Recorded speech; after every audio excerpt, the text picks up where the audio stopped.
So it's 6:30. Why don't we get started? I'd like to welcome everybody to the March Budget Committee meeting. Unfortunately, my co-chair, Billy Freeland, is unable to attend the event tonight, but I'm happy that we're able to welcome Anna Champany, who is the Deputy Research Director at the Citizens Budget Commission, and she'll talk to us a little bit about the mayor's preliminary budget. Anna, I see that you're here. Do you want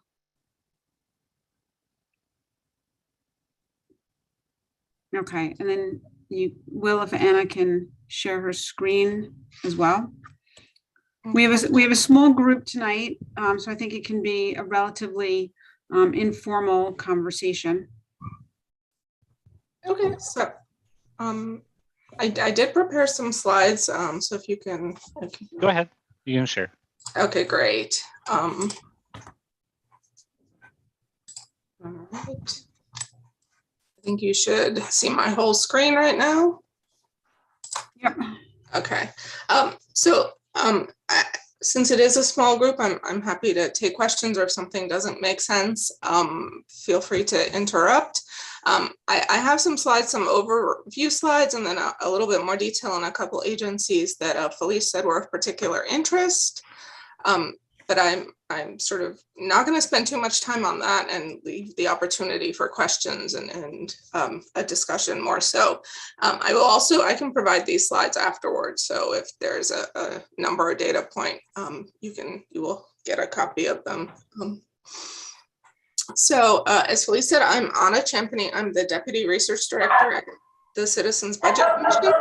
CBC is a nonprofit, nonpartisan think tank and advocacy group. We've been working on and sort of taking apart the city budget since 1932 when we were created. I've been with the organization for about 5 years now. Originally, I started as the Director of City Studies, so the city budget has sort of been my area of focus during my time there. I have also, prior to that, was briefly at the Department of Finance and Property Tax Analysis, and also at the Independent Budget Office for 8 years. So career-wise, I've spent a lot of time looking at the city budget. So I'm happy to share some of my insights and information with you. So the sort of first part that I want to talk about is revenues. So here I have both fiscal year 22 and 23 revenues. This is sort of what this current projection is based on the February 22 financial plan. So you can see in the two bar charts, total revenues in this year in 22 are almost $106 billion. The largest is the dark blue area of taxes, $64 billion. I didn't label the orange, which is state aid. It's about $16 billion. It's not labeled because it didn't change very much over the 2 years. And then the last piece is federal, which this year is estimated to be nearly $18 billion. Next year, the city is expecting $97.8 billion in revenue. So it's a decrease, and the most of that is from the federal revenue. So next year, at the moment, they're expecting $9.4 billion. And as you probably can guess, this is due to all of the additional federal aid flowing to the city as part of the COVID response and the different packages that have been passed by Congress. So we'll talk a little bit more about what's in this federal aid and what the impact of having this infusion is on city agencies. It is important to note that these numbers do change. The city generally can't spend all of the federal money that it intends to in 1 year. So it's likely when we get to the end that fiscal year 22 will be lower and some of this money will roll forward into fiscal year 23. Taxes do go up. So they are forecasting the taxes to increase this year. They are actually in 22, they're down from fiscal year 21, in large part because property tax collections are down because of market values in commercial real estate, but sort of showing that the economic recovery, they're expecting a small increase of nearly $2 billion. Some other forecasters, including the city comptroller and the Independent Budget Office, both think there is a little bit more revenue on the table. So we'll see what what the mayor's office does in April when they do the executive budget. I gave you a bar chart of the taxes, since that's the largest component, and within that, property taxes are the largest, nearly half. So if you think about it, property taxes are half of the tax revenue. Taxes are usually about 2/3 of all revenue, exempting all the additional federal aid. So property taxes usually are funding 1 out of every $3. And then you have personal income tax, sales tax, business taxes, are sort of 3 other big tax streams that are relatively important or very important for the city. And then there are a whole lot of smaller taxes. The city has a tax structure very much like a state with a very diverse tax base. And that can be beneficial during a recession like we just went through, where some taxes were able to do well, others didn't, and the net impact was not as great as if we were solely dependent or heavily dependent on one revenue stream. So then the other side of the ledger is the expenditures. What does the city spend on? On the pie chart, it's looking at it by what the city calls object. You know, what is the type of spending? You can see in blue that about half, a little bit more than half of the city's budget is for salaries, wages, and benefits for city employees. And those are, you can see the pension contribution, almost $10 billion. Health insurance for employees and retirees is $8 billion. And then the other fringe is another 4.5. The city's local Medicaid share, which is set by the state and really can't be changed, is about $6.5 billion. And the city's debt service is about $8 billion this year. And then all other includes contract. So this is where the all other would include contracts with the nonprofits to provide services, lease payments, heat, light, and power, contracts with consulting groups. All of that sort of falls into that green slice that's 1/3 of the budget. The other thing I wanted to sort of share was the agencies. So these are the 16 largest agencies arrayed in descending size. We have what is the operating budget, which is basically the agency's portion of the budget. And agencies include in their budget salaries and wages and other than personal service expenses like contracts. What they don't include are costs for pensions, fringe benefits for their employees, or debt service. Those are all paid for centrally by the city. It's easier to administer because they're sort of consistent across all agencies. It's easier to administer them centrally. So that's the column central costs. But if you really want to think about how much do we spend on the Department of Education, you want to add both of those pieces. So DOE is by far the largest, $36.5 billion this year. After that comes the Department of Social Services at $11 billion. It's important to note Department of Social Services includes that $6.5 billion Medicare payment. So the portion of the department that is funding services is actually much smaller. And if you exclude it, it's the police department that is the second largest at nearly $11 billion. And then the agencies get much smaller pretty quickly. The fire department, children's services, sanitation, transportation sort of round out some of the other larger agencies. But I just wanted this here for you for reference. So one of the big components of Mayor Adams' approach to the budget, a little bit different than Mayor de Blasio, was that he returned to doing what's called a program to eliminate the gap or PEG. These were pretty customary in city budgets under sort of Koch, Giuliani, Dinkins, Bloomberg, sort of since the fiscal crisis. And the idea is that you periodically ask agencies to look at their spending and to find ways that they can sort of reduce costs, usually by increasing efficiencies or finding ways to do things more cost effectively. There were a number of citywide savings programs, quite a few of them under de Blasio, but the way they were structured and done was a little bit different. So this year, in this plan, Mayor Adams asked agencies to come up with spending reductions of 3% of their city funded spending. Some of them, and those were all submitted to OMB. They compiled a set, not every initiative is in there. Some agencies had reductions of more than 3%, some less. And then this is sort of how it breaks down over the years. There's about $870 million in savings in the current year, and then about 1.2 billion in each of the outer years. So one thing that CBC thinks is positive is that these are the numbers are consistent across the years. So you're making sort of recurring reductions that are because our concern is always about sort of long-term fiscal stability and sustainability in the city's budget. The pink on top is what we would consider efficiencies.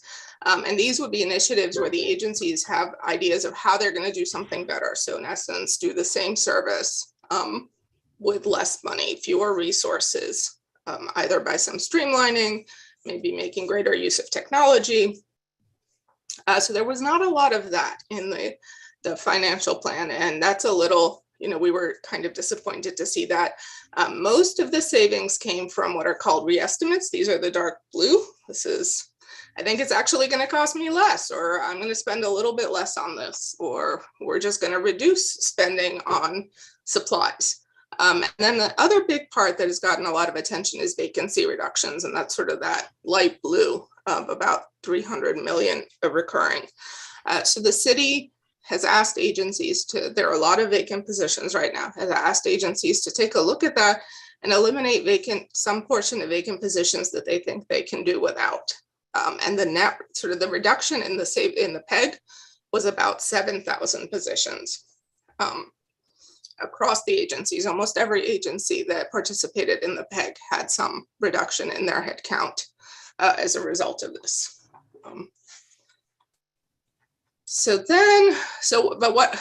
Here's the sort of overall headcount. So I went back to 2010 here. So you can kind of see city headcount is in general cyclical along with the economy. And if you take this back further, you'll see that there was a peak around 2008, 2007 before the Great Recession. And then, that had built up from 2002. So generally it does go up and down with the economic cycle. So the last sort of trough was in 2012 when we had just under 294,000 full-time and full-time equivalent staff in the city. It reached a peak under Mayor de Blasio of 326,739 in 2019. And then once the pandemic hit, the city shut down. There was a pretty strict hiring freeze. There were also some services that were no longer being delivered and stuff, and staff were reassigned. So you saw some reductions in headcount, some in fiscal year 22, which was only a few months after the pandemic, but a lot during fiscal year 23 or 21. So the city ended fiscal year 21 with just under 313, which is, about where we were in 2016.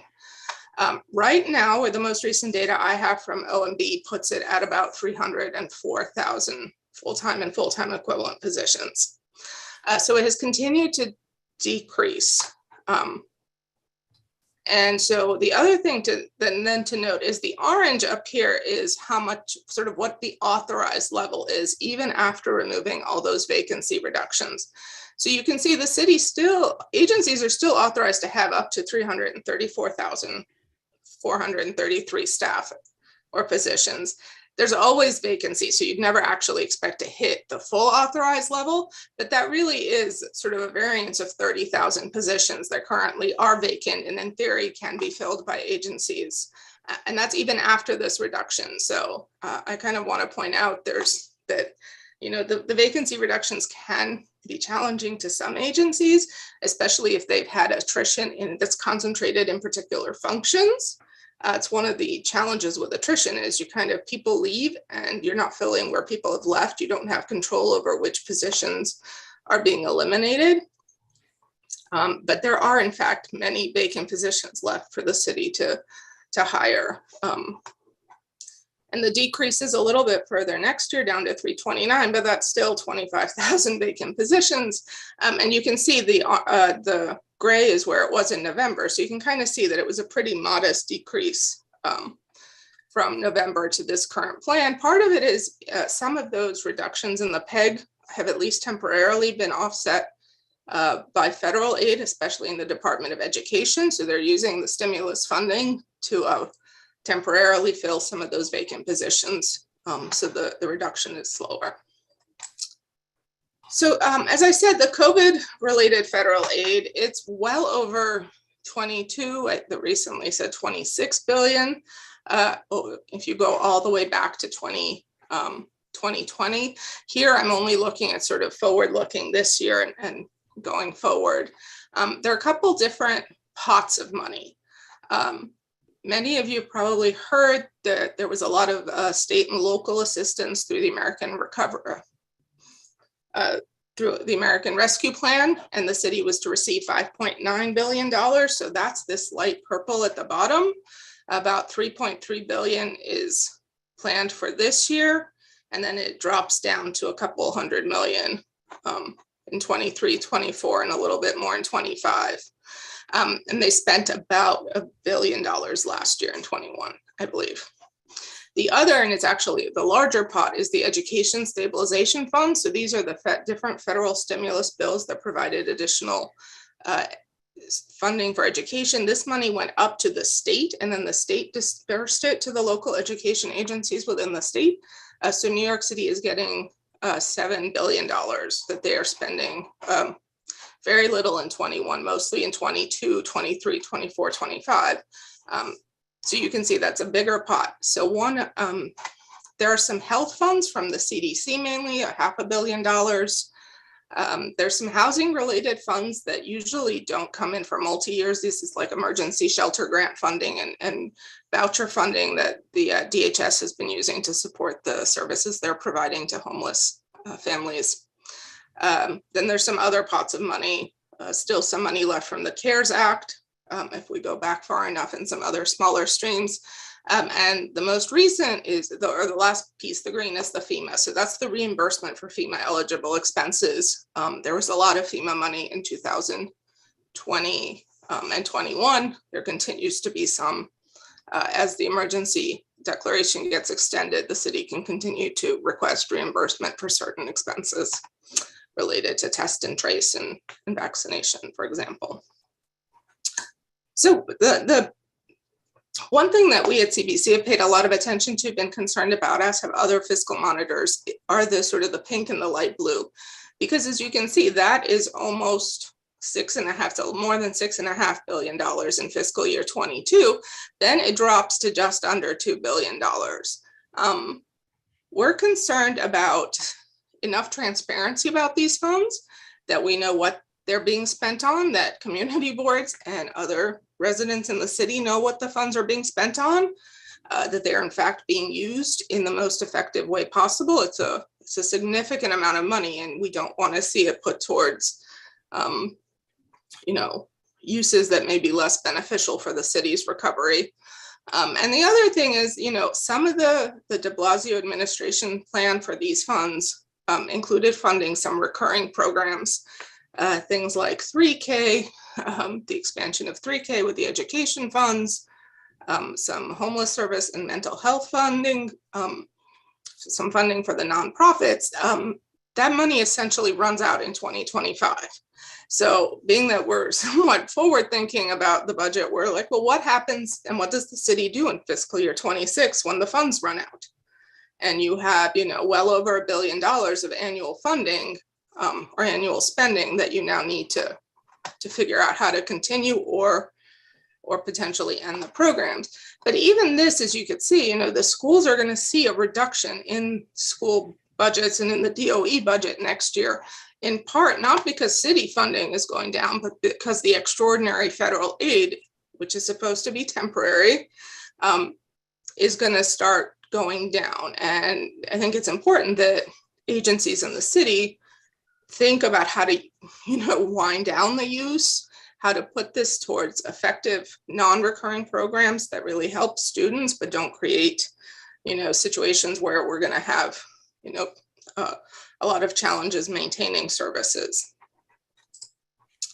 So there are also some risks, that the city's economy has been recovering, but as many have said, and you've probably heard, a little bit more slowly than the state. and the nation. We still have significant job losses in leisure and hospitality and retail. So that's the discussion about commuters and remote work, and what is is there a structural change in the economy?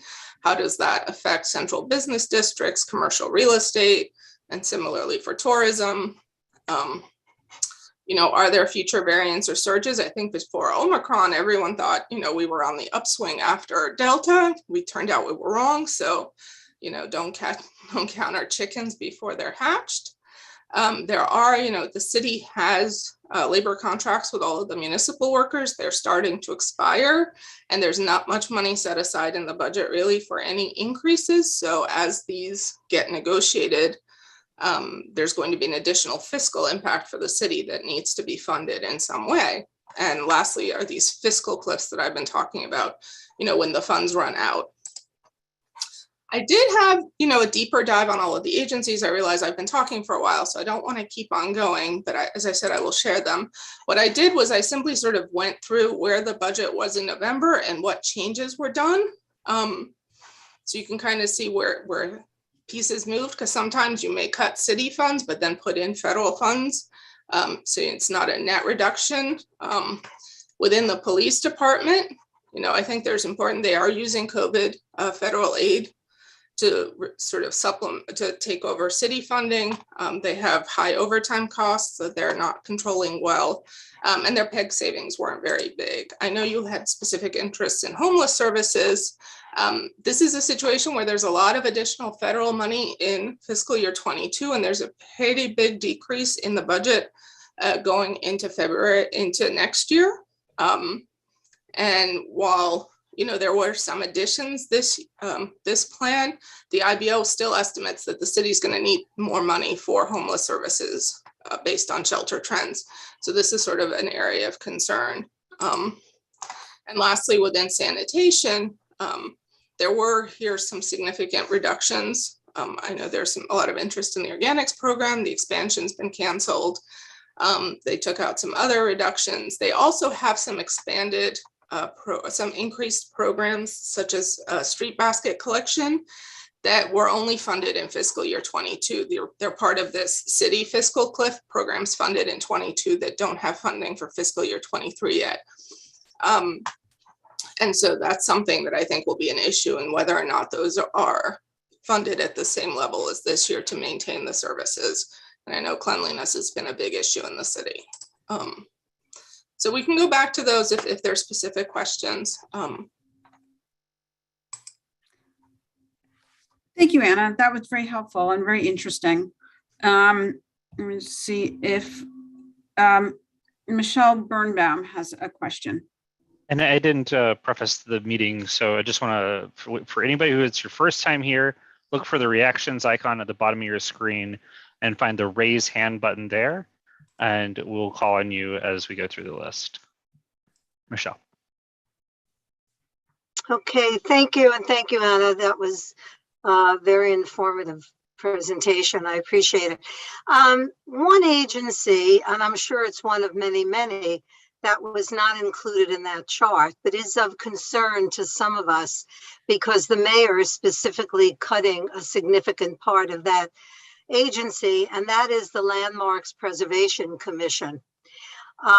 We in this district, while it might not seem a specifically local issue, we in this district have a lot of concern that since the commissioners were overwrought and in the past few years with the new charter and new ULURP, commissioners have passed a lot of their review to the staff level because they have not had, the ability to handle the volume. So we on the Landmarks Committee on this board, and as a matter of fact, we had a meeting last night, we have a lot of concerns that a lot of those applications are not coming to us because they do not go to the commissioners, but they're reviewed at staff level. This is happening, of course, all over the city. And with the new demolition and construction projects that are being talked about, like around Penn Station, where it's proposed that about 9 square blocks of buildings could conceivably be completely demolished in order to reimagine that whole area.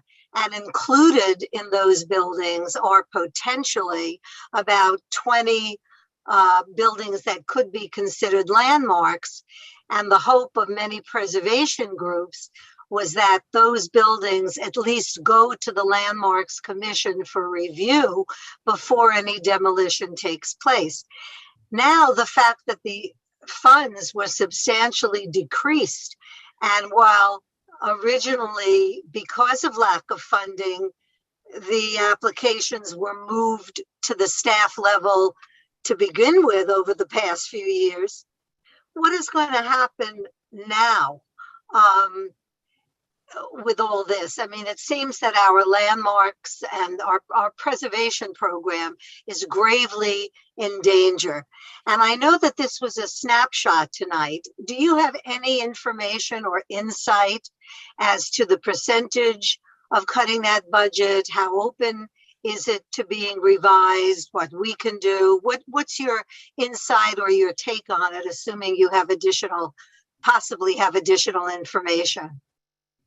I'm looking it up. I must admit, I don't usually look very closely at it. It is one of the smaller agencies. So what in terms of head count, their numbers are down. They had about 75, 76 staff at the end of 2020, and then they were down to 70. They're budgeted for 74. So even if they took some vacancy reductions, which is what I think their cuts were, they still have some positions. What I don't know on this sheet is the extent to which they may have significant vacancies in the agency if folks have retired or left and the city under the hiring freeze has not permitted them to rehire. All this also happened in the wake of new requirements in the city charter that the preservation review by the commission is now restricted. There's now a time restriction. So all this timely review really depends on the number of researchers.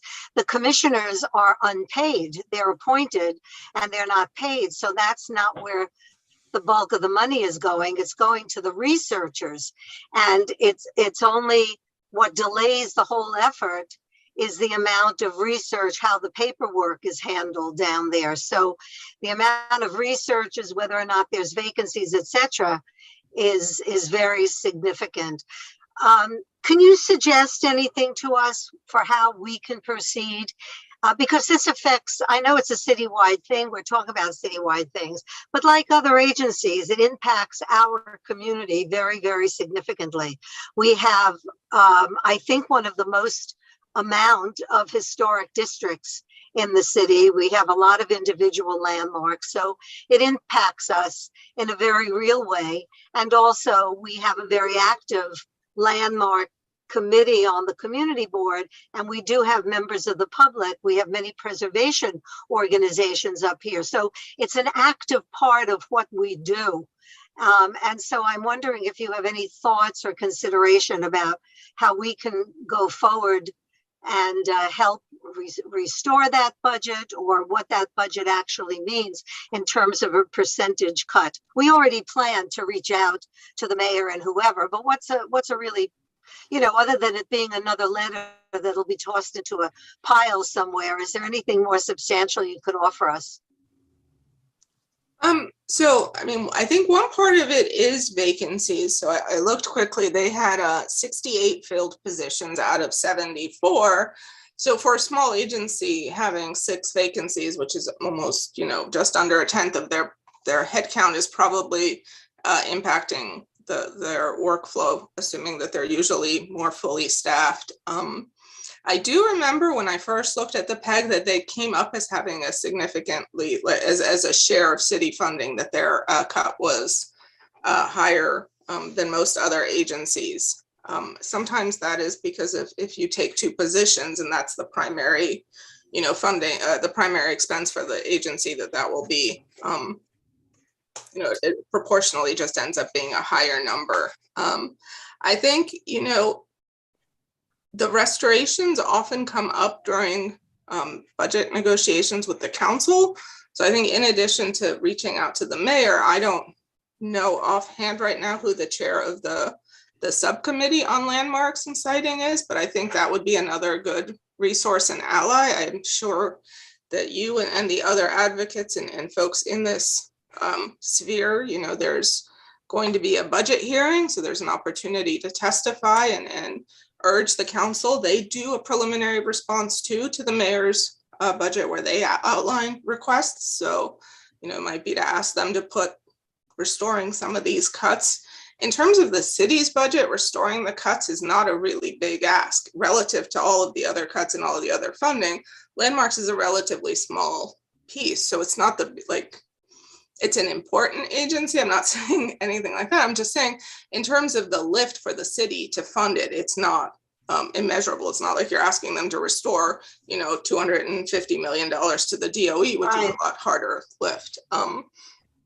So I think those would be some of my ideas. I don't, I think maybe there's a way to draw some attention to the question of whether the charter changes, lead to them having a valid case to argue for higher staffing or other, maybe it's contracted assistance. I'm not sure. I don't know this area very well, but that might be another thing once, to more forward looking to think if the agency is sufficiently funded, given the expanded scope of responsibility. From what, just one follow-up question, from what you can tell, are the vacancies as a result of attrition, of firings, or of resignations? The fact that they have that many vacancies at the moment, does it give you any indication of why? Yeah, I can't see that. So that I don't know. Okay. There have been no layoffs. So the city hasn't done any layoffs. So there's no layoff? No. So it is most likely just natural attrition and retirement. Okay. And, and it's hard, where someone was asking me today, is there a way to tell if there's been an increase in resignations in the city because of the requirement to be in the office 5 days a week? I don't know, you could figure it out if you actually had the data, but there are a lot of unanswered questions about what has happened with the personnel and sort of who has decided to leave for what reason. But the city really was not hiring for a while, and so if they had vacancies, those would have gone unfilled. Did you find a general decline because people permanently left the city, or those not stats that you yet have? We don't have any information of whether or not people have moved out of the city, either city employees or residents more generally. I think we all know anecdotally a lot of people left the city during the peak of the pandemic. People have come back. Migration is a really hard thing to track, and we usually rely on IRS data, and that lags. So, it's one of these retrospective things. I think we all want to know the answer to that, but we don't really know yet. Okay, great. Thank you very much. That was very helpful to me. Thank you. You're welcome. Thank you. Barbara, I apologize. I'm going to skip over you and go to a member of the public, Boaz, and then we'll get back to you, Barbara. Thank you very much. Super interesting stuff. I just want to make sure that I connect the dots, and please, I'm from the public. I don't, I don't have a lot of experience with this data. So if I understand, the city is running out of money. No, I mean, the city had a temporary decrease in tax revenues that will pick up. I think what has happened is the city had this influx of federal money that was intended to come in as one-time stimulative resources to cover the shortfall, to provide the additional services for recovery, to, you know, for small business grants, for learning loss, for other challenges. The city's tax revenues, you know, I think are starting to recover, and cities often very conservative in their forecast. So there are gaps, budget gaps in the out years of a few $1 billion. There's some programs that aren't fully funded. So there are fiscal challenges, but they're not, I wouldn't call them dire by any stretch. I think what it calls for is just, you know, prudent management of the resources. Fair enough, fair enough. And specifically regarding the pre-K program, I think that you draw something that in 3 years right now, there is no funding for it. Does this like normal, or I mean, this is something like you say, don't worry about it, in a year someone will get the money from, or there is like a concern that, you know, I don't know, the community boards need to start sending letters that whoever needs to be sent to start looking into it? So what Mayor de Blasio did was they used federal funds to fully fund the expansion in fiscal years 22, 23, and 24. In fiscal year 25, the total program is $750 million, the expanded program. It is half federal funding, half city funding. So there's $375 million in federal money that won't be there in fiscal year 26. So that's the biggest program. It's a problem. Bottom line, you're saying it's a problem.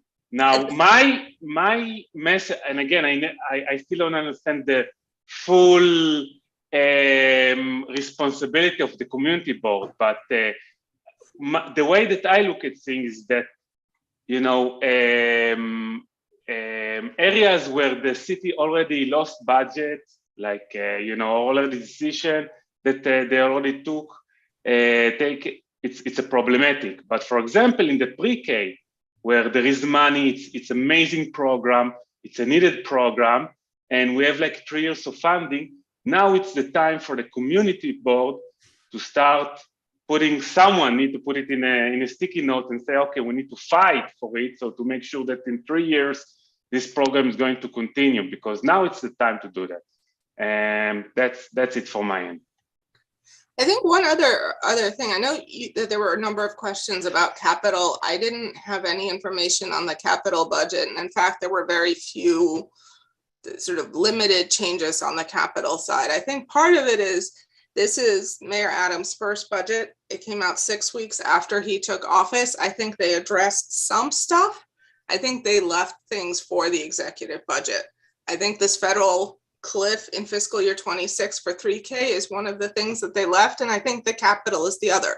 They really didn't, you know, I think there were discussions about, did they add funding for housing to the capital plan as they had planned to, and they did not. So I'm expecting to see some more of this when we get the executive budget. So I just want to say that, you know, I don't think they did everything just because they didn't have time. And I think they're still trying to, you know, get all of the commissioners in place and the senior leadership and figure out the overall strategy. So, you know, I think some of our questions may get answered in a couple months' time. Thank you. Next, Barbara, and then after Barbara, Judy Schneider.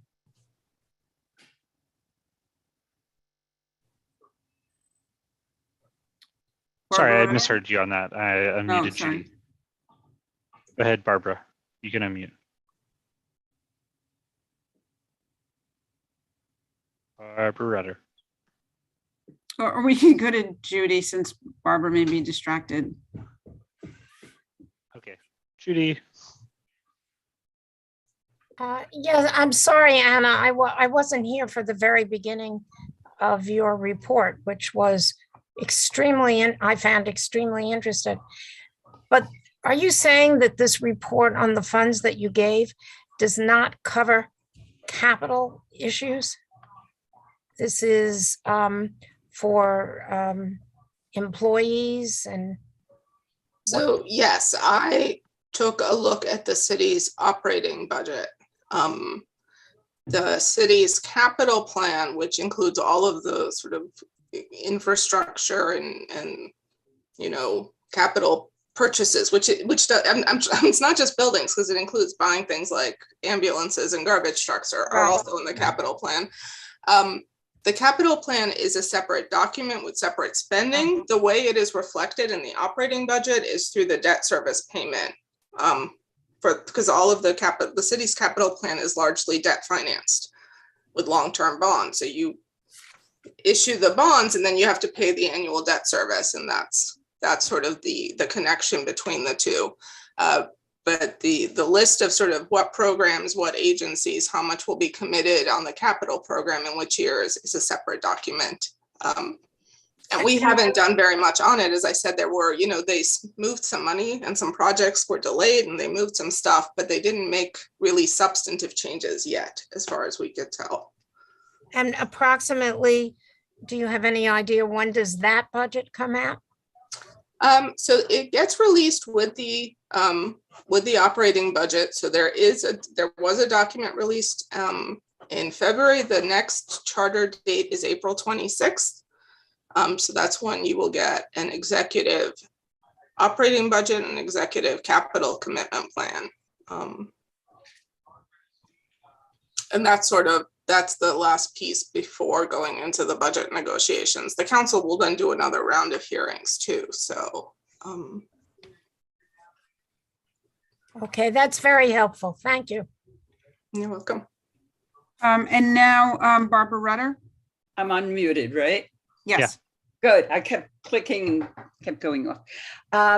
Thank you, Anna. I have three, I think, related questions that may be on the naive side, but I'd like to ask all three. First of all, when a budget is done, every agency was told to cut 3%. Was there analysis of we cut the 3%, but this is how we're going to change it? And the reason I'm asking, which is sort of part two, is some of the cuts seem to be inconsistent with what the campaign promises were. Homelessness, well, it's such a big issue, and yet we're cutting the homeless budget. The environment, we want to be green, green, green, except we'll cut composting. It just seemed inconsistent, and I'm not sure what analysis went before. And I guess my third question is, I'm not sure what an executive budget is, how that fits in. Does that mean the mayor can override everything else that was done, and will that answer some of the questions, some of the issues about the gap between promises and money? Okay, so let's do the last one first. Okay. So the city budget process basically has quarterly financial plans or quarterly budgets. You adopt a budget at the end of June. This is sort of the actual spending plan where the council votes on the appropriations for the agencies and for the capital commitment plan. Then in November, we get what we usually call the November mod or the first quarter modification. It's very much a technical change. And they're reflecting sort of, what's revenues to date, spending to date, et cetera. You then in January, usually this year delayed to February, get the preliminary budget. This is sort of like the mayor's first foray into the budget for the next year. So we're in the process of adopting the fiscal year 23 budget. So the preliminary is like the first start. There are responses from borough presidents, from community boards, from the council, et cetera. All of that is supposed to be integrated by OMB. And then you come back with the executive budget, which is basically the executive's proposal for the council. The council has some more hearings, they negotiate, and that's the executive budget is sort of the starting point for negotiations for what will be adopted. So it's just a multi-step process. But no, the mayor can't just override this. This will come before budget adoption. Some of the monitors, myself included, we've looked at sort of what the cuts were relative to agency budgets, what percentage, what kinds of reductions. In most cases, there is not a lot of information about what is being done. Sometimes it's things as simple as, we actually have more revenue from the state from last year than we thought. So, we're going to use that to help us out this year. Or things of that sort. A lot of it was they cut vacant positions and they estimated what the savings would be from that. And that was a large part of the the reduction, and the agencies are now supposed to, have fewer positions, and they've got to figure out what to do with it. But I don't know what positions were cut where. And there is still, agencies have some flexibility too in moving folks around. Can I interrupt in just a, so does the agency say that 30% will come for the reduction of personnel, or we're eliminating this one program that we had? Do they give specifics along? So they don't just say, I'm cutting, so I went from $10 to $7. They give specifics of why they go. Okay. They're supposed to submit to OMB a list of initiatives with ranking, sort of the thing I want to do first, second, last, what it is I'm going to change, how much it will save. They're supposed to assure there is no reduction in services, there are no new fees, they were not allowed to do layoffs. They had constraints that were outlined that they had to work with. OMB then I don't know what the magic is, but some set of those initiatives made it into the budget. And there is a book on the OMB website of the program to eliminate the gap that lists all of the reductions by agency and the amounts. So you're right that the organics expansion is one of the pieces. I think Mayor Adams has said we need to figure out how to make it more effective and more efficient. Having a big rear loader drive around and collect 1 ton of organic material over an 8-hour shift is not very efficient on a cost basis. It's not good for the environment. It's good to collect the waste. It's not good to drive that truck around. So I think there are a lot of challenges about how to make this program work. So that's been their rationale for why they've dialed back the expansion. I think in recent testimony, the commissioner or the acting commissioner at sanitation did say he still wants to have an organics program. So I think, this may have been their effort to meet the target and maintain the core services. Sanitation can't cut their snow budget, and they have their required collection and street cleaning. So I think they have few places where they can go when they're asked to make cuts. And it's these more sort of discretionary programs, I guess you could say. On the homelessness, that's why I had that slide at the end. There is a peg, and you're right, this is sometimes doesn't always make sense. They took a peg mainly because they're going to have fewer families in hotels than they thought, and that generates a savings because a hotel is more expensive for providing shelter than it is in a tier 2 shelter. They then, in the other part of the city budget, they re-estimated how much money they would need for shelter, and they put in a shelter funding that was greater than the cut. So on net, the homeless budget is higher in 22 now than it had been in November. Part of the problem is that there is there's more city funding, B, there's a lot of federal money in there right now from various programs to support housing during the pandemic. And those two pieces are not continued at the same level in fiscal year 23.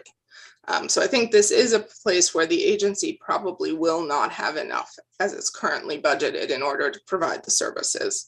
I will say this is in some ways perennial DHS, even during, the economic boom when there weren't big budget gaps and concerns, DHS chronically underestimated how much money it needed for shelter services, and the funds would get added during the year. So there's some similarly with overtime, the uniformed agencies almost always exceed their budgeted overtime.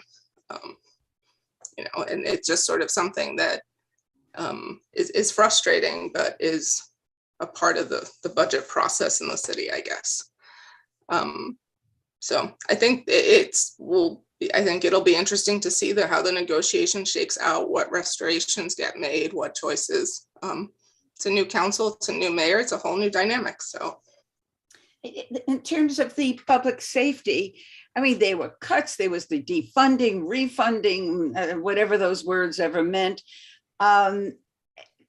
The programs aren't set yet. How do you know how much you need without knowing the program that you're going to have? What's going to go to social workers instead of police or things like that? Has that been discussed, or you know, I would, do you see what I'm saying? I mean, okay. Yes, yes. I mean, I think in certain cases, there were specific initiatives that Mayor Adams outlined as part of his blueprint to end gun violence that he did fund. So there is an increase of, I believe, 75 million a year for the Summer Youth Employment Program to increase the number of slots.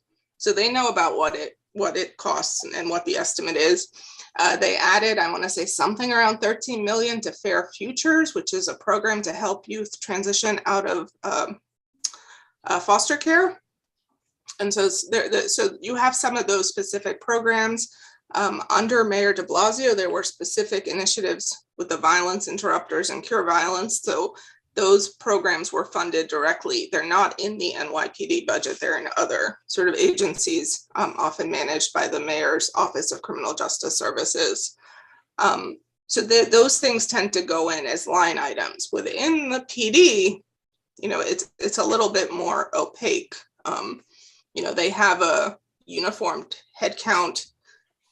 That number generally doesn't move unless there's an explicit negotiation to either increase or decrease the size of the force, which is one of the defund. I think that is really the only real sustaining reduction to the NYPD budget was a reduction from canceling a couple of classes and reducing the uniformed headcount.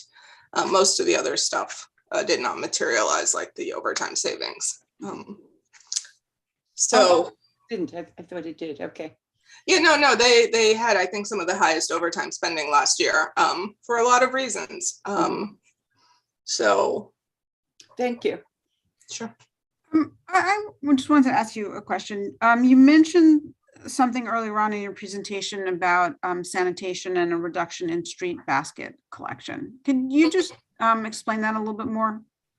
So this, during the pandemic, some of the reductions or pegs, or they weren't pegs, they were savings programs under Mayor de Blasio at sanitation included reducing street basket collections.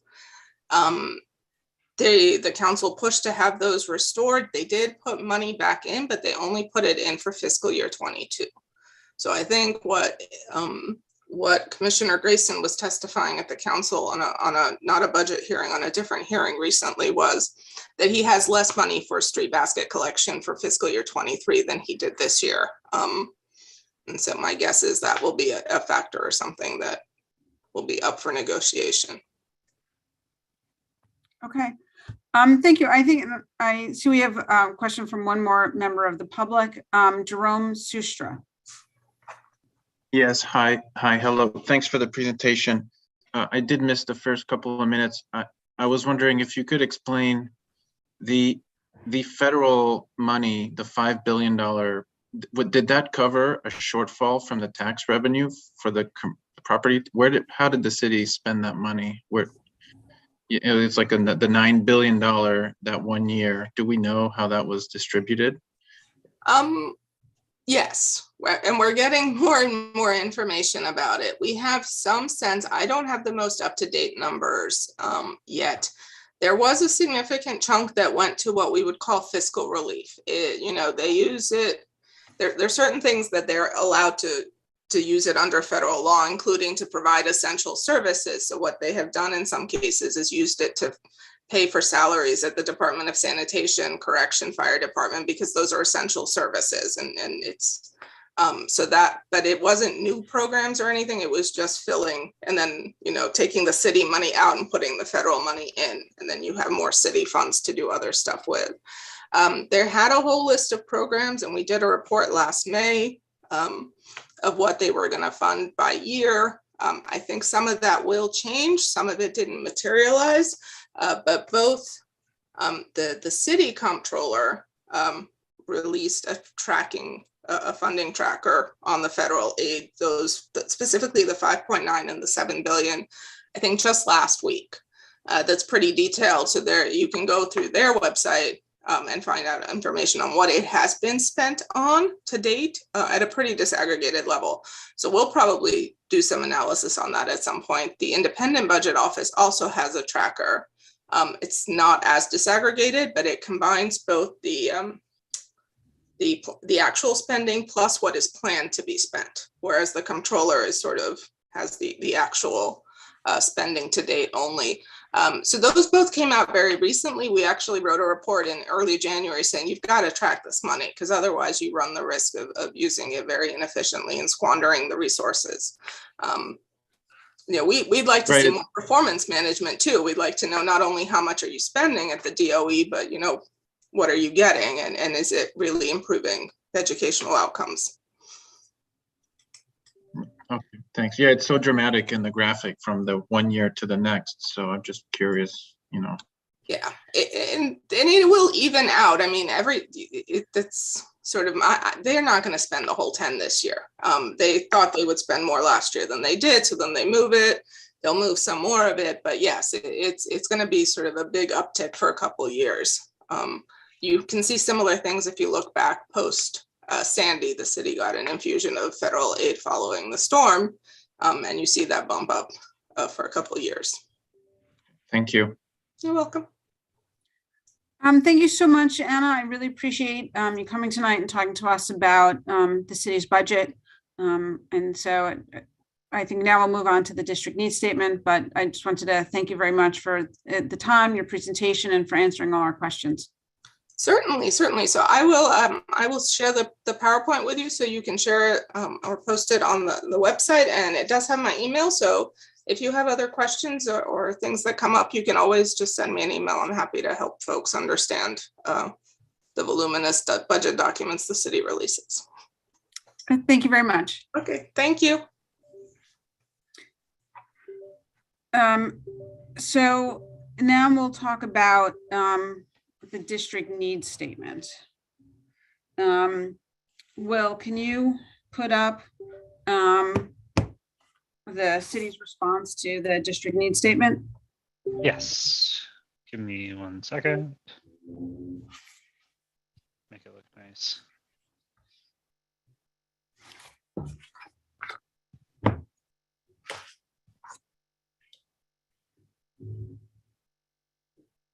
Okay, should all be able to see it now. Great. So I hope this was a good primer for talking about the city's response to our district needs statement and then how we want to respond to it. So I'm going to assume that document follows along with the spreadsheet. Well, is it in the same order? It should be, yeah. Okay. So we always ask for new seats, not enough pre-K, 3K, elementary. Basically, we need more school seats in the district. And the response was, one here, limited seat need has been identified. And then as well, will the additional column in that spreadsheet that's not shown here, it says the agency. It's not, yeah. And will accommodate. Is that OMB's response or is that the agency's response? That's the agency's more in-depth response. Okay, Would you like so me to put up the spreadsheet or instead of this? If you think the spreadsheet is readable on the size. Let me see what I can do, but we'll start with this for now. Okay. I see Rebecca's just saying no, not the spreadsheet. So let's stick with this and then I'll read off the additional comments on the spreadsheet. That's probably the best idea. Okay, so and since I don't know, do you think, I guess if anybody wants to speak, let me put the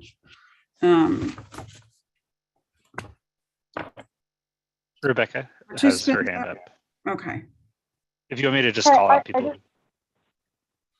I'll speak a little bit later about specific things I think we should mention in the letter.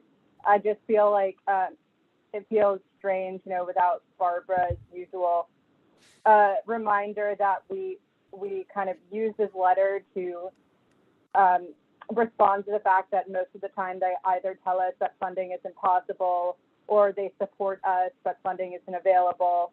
And we really use this time to kind of reiterate our biggest requests. I think I noticed a couple things that saying study. This request requires further study. I think that's something we should address at the end and definitely come up with a way to address that in the letter. But I think really we would always say, you know, they never listen to us, but we're going to try one more time. Okay. Good point.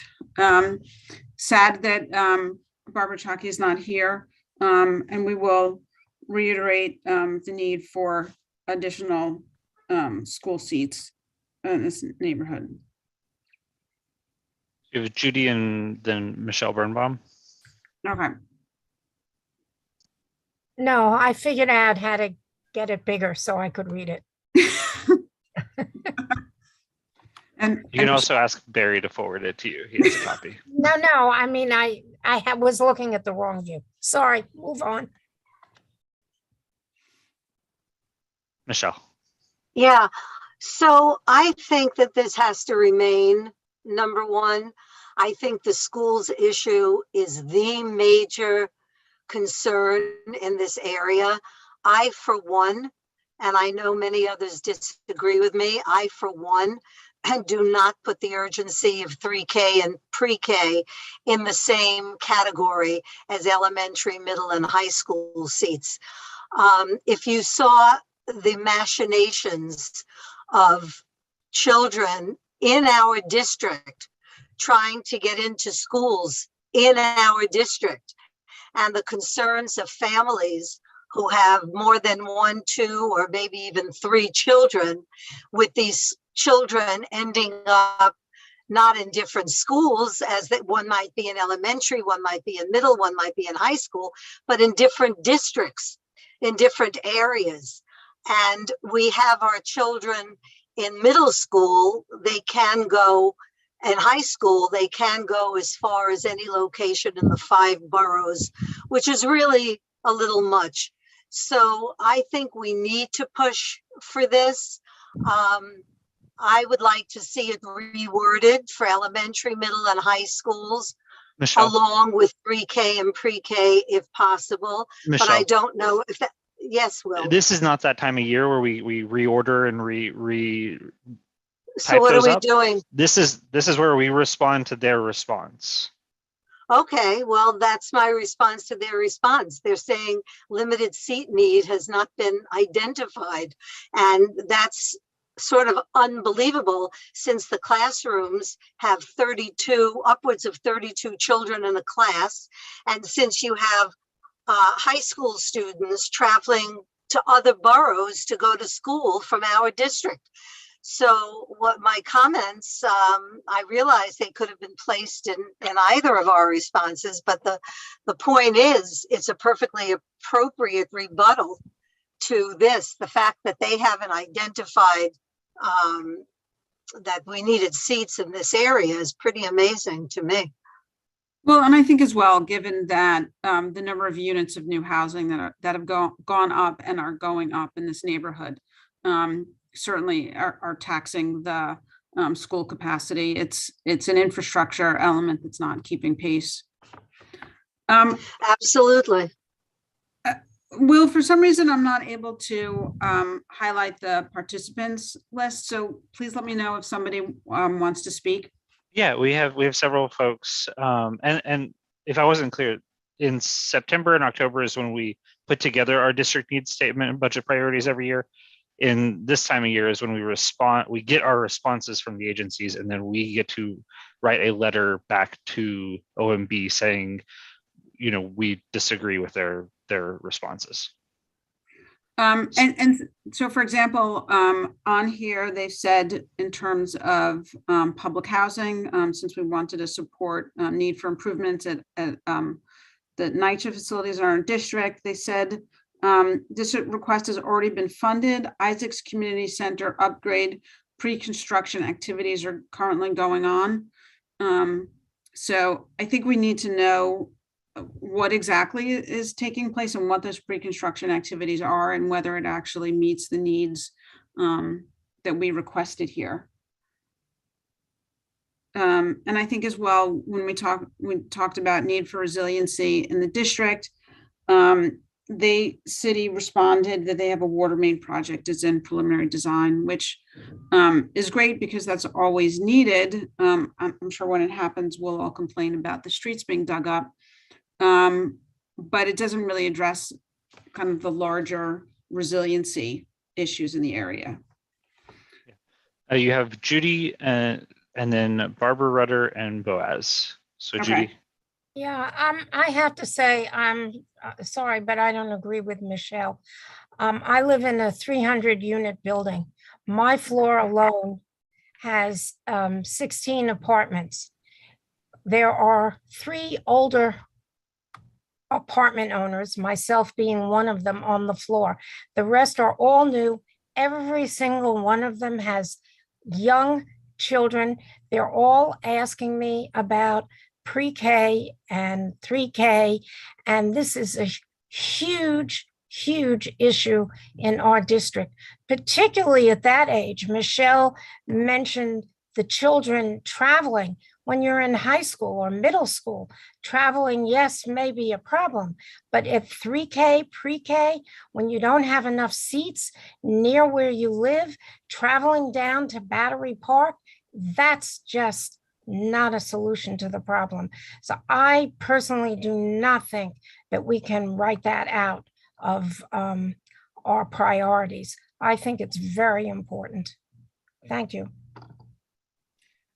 Judy, while you're on, one of the items on this first page is when we asked for air conditioning system for the 19th precinct, they said that additional study is required.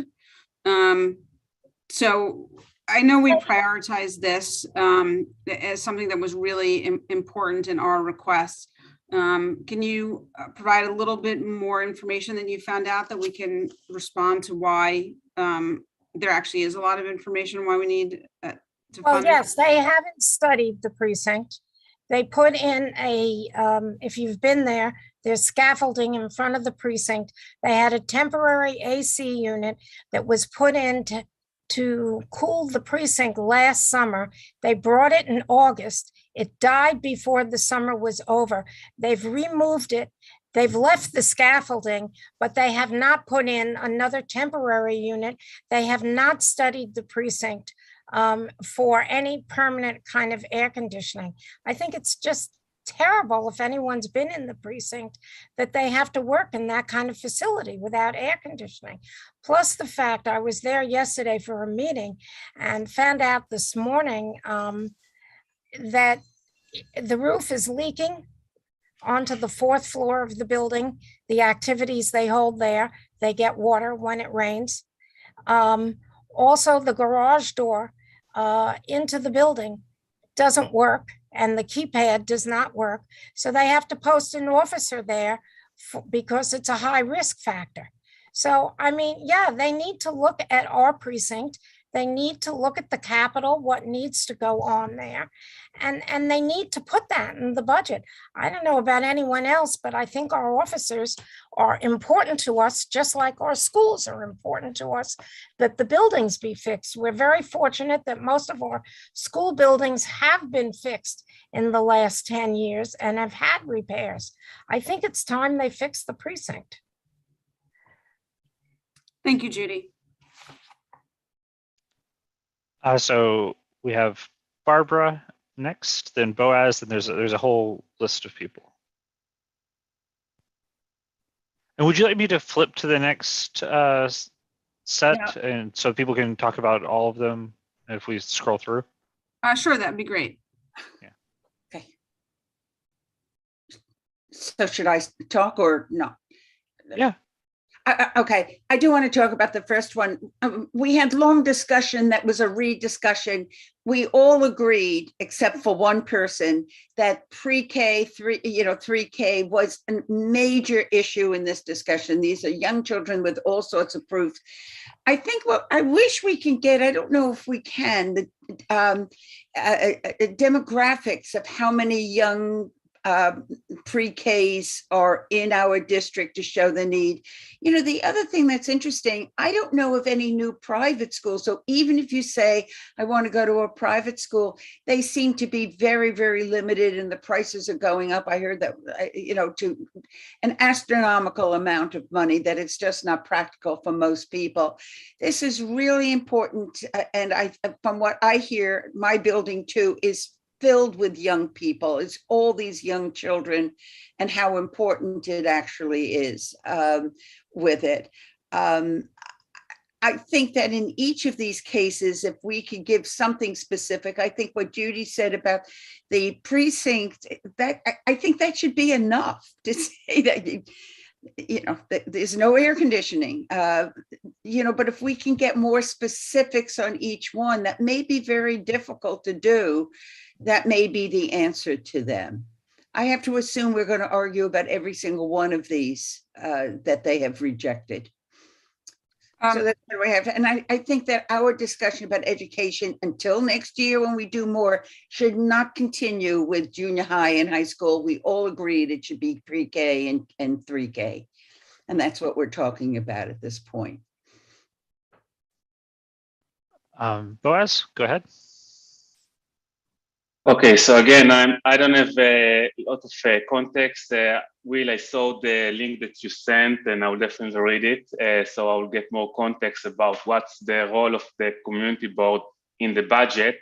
But if I connect the dots, there's no really conversation, right? Because if I go to one of the items, I saw that the community board said there is no air condition. And then they came and said, something in a high English that they don't know what they are talking about. I mean, is there some kind of conversation between someone from the community board and I'm going to the site without the air conditioning and showing, listen, there is no, or there is no such thing?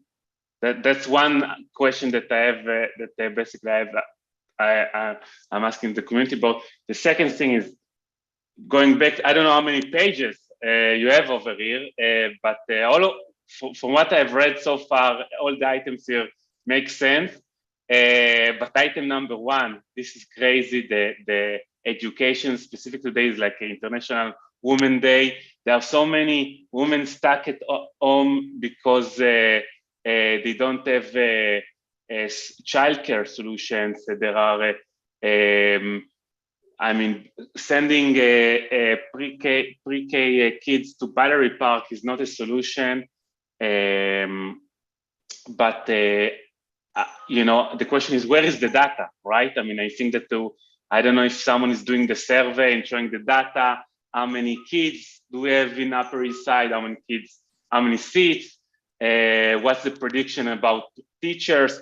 I think that there is the education, the entire education is a big issue for the public. At least from what I'm talking with people in Upper East Side. Is a big issue. That's it from my end. Thanks, Boaz. And to answer your question, unless Felice wants to answer it about how the community board's process in the budget works, do you want to do that, or No, go for it. Well, okay. So each year, the city charter mandates that we advise the Office of Management and Budget and all the other agencies what we think they should be spending their money on. We do that every October. And that's what we sent out. It's called our district needs statements on our website. And then as the previous speaker was talking about the city budget process, whenever the mayor announces his preliminary budget, we get a response to that because it shows that the agencies looked at our requests and they come back and they say, this is feasible, this is not feasible for this reason or that reason. And so we then get a chance to respond to this document saying, and we respond agency by agency, we don't respond item by item. We say, for the NYPD, we asked for air conditioner, we asked for this, that, and the other. And, you didn't fund the air conditioner, you didn't fund this, you didn't fund that. We asked you to study this, we asked, those sorts of things. And then when we get closer to the budget, when it's actually passed in June, as she was discussing, we get a little bit of a role in that process. And then we just sort of start back over and we get ready for our district needs statement for the next fiscal year. And it just sort of circles back and it goes in a big circle. And so some of that is in cooperation with the agencies. Some of it is us telling the agencies what we think is important and, asking them to respond to it. And I think also letting our local council people know what's important and really emphasizing that, and they advocate on our behalf. And I think, we've seen that already with some of the things that Julie Menon has advocated for the community. And both of our council members are on this part of the council that gets to negotiate the budget and has a very active role in that. So hopefully that answered your questions. We have Alita and Russell and Rebecca and Ed who have not spoken yet. So Alita, go ahead. Thank you. I just want to say that when I went to these budget meetings as chair, it was the same exercise every year. They say no to everything. We come back and we say yes, and they come back and they say no. I mean, the idea that they need to study whether there is whether there should be air conditioning in a police precinct really just stretches any sense of credibility whatsoever. There's no air conditioning. They work in air conditioned offices. How to say they need further study is just beyond belief. This whole process, you can tell it's so frustrating. I just want to respond to the first thing though, that pre-K seats are really essential. I have to say that my mother was a Head Start teacher for years before my brother and I were born, and then she went to elementary school. We were old enough and taught there. And the pre-K seats are essential for helping kids and giving them really a head start in life. And a lot of studies have shown that. So I have to support Judy here and say that we should be asking for pre-K seats. We should be supplying information if necessary about the studies that have been done. They are really essential to give kids an ability to be with what meet the standards that are set for education, and to enable them to learn in an appropriate and good environment, and to be able to achieve their best potential. I think that education starts as early as possible, and it's difficult for parents who work, and pre-K is really needed. And when my kids were in elementary school, there were 32 kids in a class back then.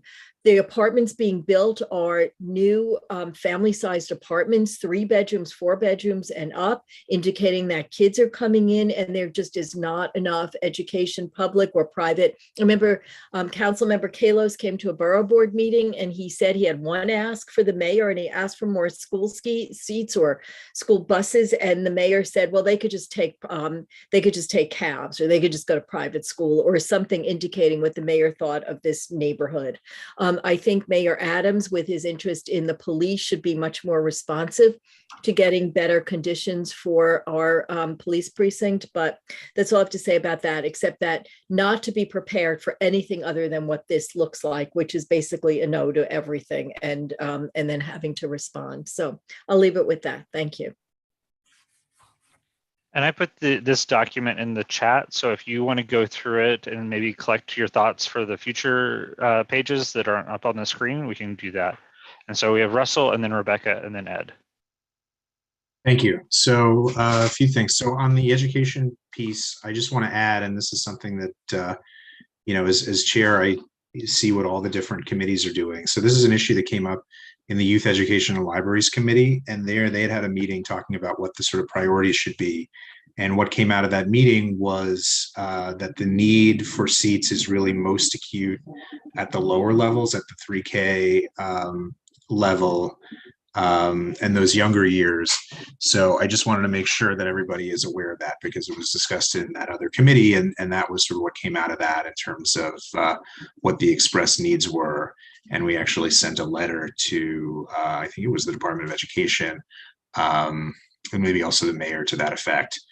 On the precinct air conditioning, it seems to me, so what they've written there was, we're going to study this with the agency. And I think what we can say is, maybe something to the effect of, pending confirmation with the agency, you should do it. I mean, it's fine if what they're effectively saying is, oh, we need to check on this with the police department.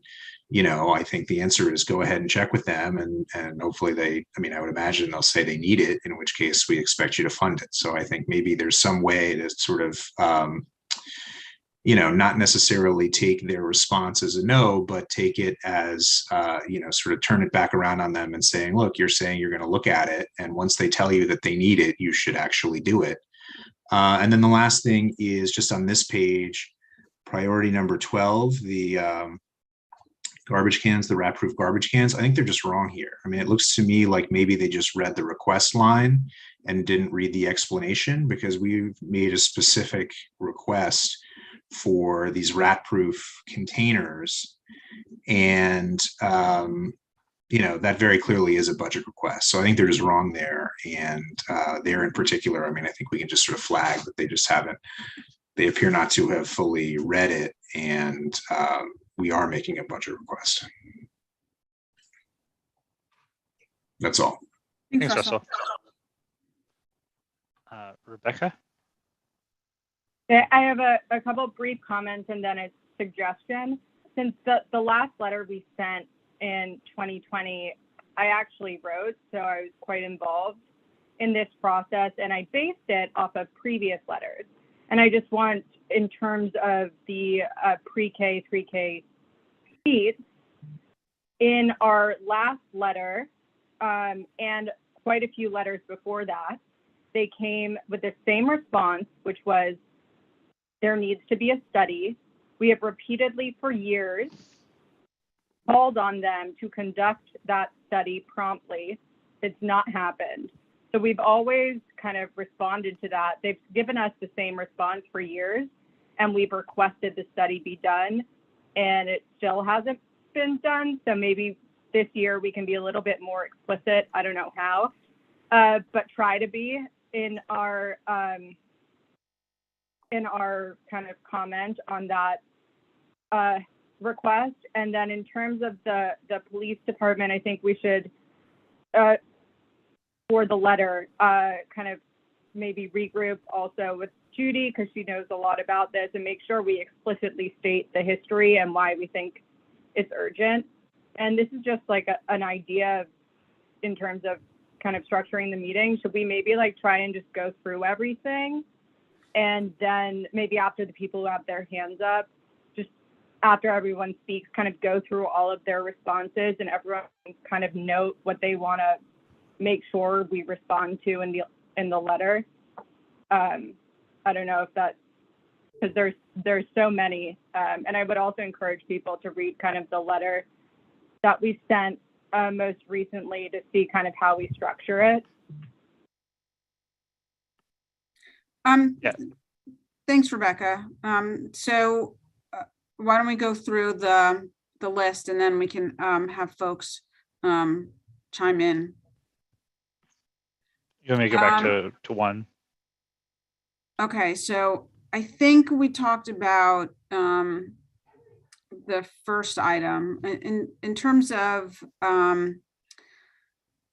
DEP and protecting against resiliency. The city's response is that they're doing a water main project. I'm not sure how much specific there is about resiliency issues, and I'm not sure how subject this community is to storms based on some of the presentations we've gotten before from EDC. So if anyone has any specific issues or suggestions on this, let me know. And then in addition to the upgrade at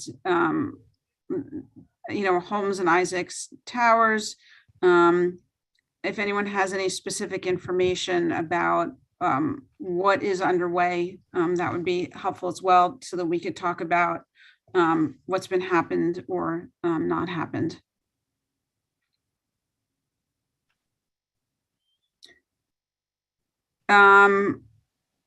For the repairs to the East River Esplanade, They said they put a lot of money into this and they're doing work. Go ahead, Judy. Judy, you can unmute. I don't understand that reply, I have to tell you. We're asking them to put money into it. And their reply is go talk to the Parks Department. Contact the agency for specifics. The agency doesn't have the money to do the specifics that we need. It's not like they answered the question about putting any money towards the Esplanade. Now, have we gotten money this year from the city on the Esplanade? Yes, the city got money from the state and the feds, and some of it went to us. And yes, we've gotten money, but it's far from fixing the rest of the Esplanade. We still have plenty of locations where we need a lot of work to be done, and sinkholes when people walk there. So I don't understand that response. Talk to the Parks Department. The Parks Department is the one who needs the money. We need it allocated in the budget. I don't understand that answer. Well, and I think the issue is that they're doing the work as kind of a one-off as sinkholes occur, rather than a comprehensive plan to go section by section to fix the Esplanade. And if anyone wants to respond to specific issues as we go along, we'd like to try to go through this. So I don't want to not answer people's questions. So if there are any comments on this page, maybe Michelle, we'll start with you at the top. Yeah, look, my name was invoked a few times, so let me explain something. I'm not demeaning the importance of pre-K or whatever education. Yes, it's important. Yes, I would like to fund it. Do we have unlimited funds? No, we do not. If you ask me what a priority is, it is not K and pre-K. If you have to keep high school children engaged, middle school children engaged, families kept together. There are a lot of other considerations. This is not to say that that age group is unimportant. It is to say, however, your argument is that, well, parents have to work and they need childcare. Yeah, well, you know what? When you have a family, you have to provide for the expenses that your family requires. And there's such a thing as daycare, and it's not outrageous for a family to pay for daycare because they both need to work and they have to provide for their children. If they don't want to pay for it, what makes you think the public wants to pay for it? So when there's unlimited funds, I'm happy to pay for everything. I want everybody to have everything. That's fine. But we don't have unlimited funds. However, I am not proposing changing the wording of that. And I was certainly not proposing to remove K and pre-K. So having said that, let's just move past that. What I would like to suggest, however, I think it's outrageous, the response about the air conditioning and any kind of maintenance program for the 19th precinct. It's just crazy that it would even be under consideration and not be a mandatory just thing. And I'd like to say, I don't know if this would be a legal thing to do or not, but our council members are asking for possible capital projects within the district. I know that's only about 50,000, I think, and I doubt that that would cover such a program, but maybe we can get that air conditioning in there for them ASAP using council member funds. I think that would be an important thing to do. I don't know, is that legal? Is that something that they're allowed to put their money into since it's a city building? I mean, I don't know, although yes, I guess the answer to that is yes, because if it were a school, they're allowed to do some capital projects. So maybe we should pursue that avenue. We would never get the money together to fix the roof, That's very expensive and very costly, but it's outrageous that that should be turned down. And it's an attitude that's permeating based on feelings about the police, and it's actually very offensive. So if anybody here thinks that it's a good idea to go after the council people for some money to do this and get it done, I would be for that. We're used to this agency turning us down every single year. They never give us a good reason. They never give us a well thought out reason. We ask them to put something in the budget, and their response, more usually than not, is that they don't have the money. Yes, that's why we're asking for it, because we've acknowledged that you've said you don't have the money, and that's why we're asking that you provide the money, that you get it allocated. So, you know, this is an exercise we go through every year. I don't remember as we go past page 2, 3, 4, 5, wherever we're going. But we have to respond as best we can. But I think it's legitimate to call them out on their lack of insight responses. I mean, I think they ought to know that we're not taking these pro forma no's as an acceptable response, that they have to give us, you know, more educated reason or discussion about it. So at any rate, as you go through them, I'm sure I'll have other things to say, as will everybody else. Thank you. Thanks, Michelle. Next is Ed Hartzog. Thanks, Felice. I just wanted to speak to number 8 here on page 2 before we moved on. I'm not sure, just in terms of clarity, does this mean that we should put in, and I'm asking more advisory, maybe Will or someone or whoever, what do we mean? You know, you know, what does that mean? I mean, do we need to put up the address for every project that's going up in the neighborhood? Or I'm not kind of clear here, and I'm not trying to be snarky about it, but I'm just trying to, you know, speaking of playing along in the kabuki dance, I just would like to know what my next step is, or our next step is. No, I think that's a good question, and I would defer back to you. And Rebecca's raising her hand in terms of process or adding something, but in terms of what is it that's appropriate to ask for in terms of more affordable housing units as part of projects, or what the issue is. But Rebecca, you wanted to add something to this? Yeah, so that's kind of a differently phrased but kind of consistent thing that they many agencies respond to these requests, which is either, you know, we support this in theory, give us locations, or give us more information. I think, I mean, maybe I've inherited a little bit of a lack of faith in this process the way it is, but I think what could be helpful, if we want to include this in the letter, could be if the housing committee could just send us, or send Felice and Billy kind of some details so that it starts the ball rolling and we're on record. But like every time we ask for like funding for even new like street lights, et cetera, they say, well, tell us where. And I think we haven't been great in giving them the specifics. So I think maybe saying either you'll hold a meeting and come up with a resolution, or if you can even do it kind of behind the scenes and give us something to get it started to include in the letter. Well, yeah, so a couple of points. One, yeah, I think what you're searching for is double talk and triplicate. And with respect to streetlights and housing, I get the point, but I think there's a distinction with a difference. It's hard to say, you know, streetlights, I can point to, I don't have enough lights between 74 and 79 on 2nd Avenue. You know, if you want to go out with a crew, we can get a spray paint and tell you where we'd like them. But, you know, with the housing, I mean, I guess, I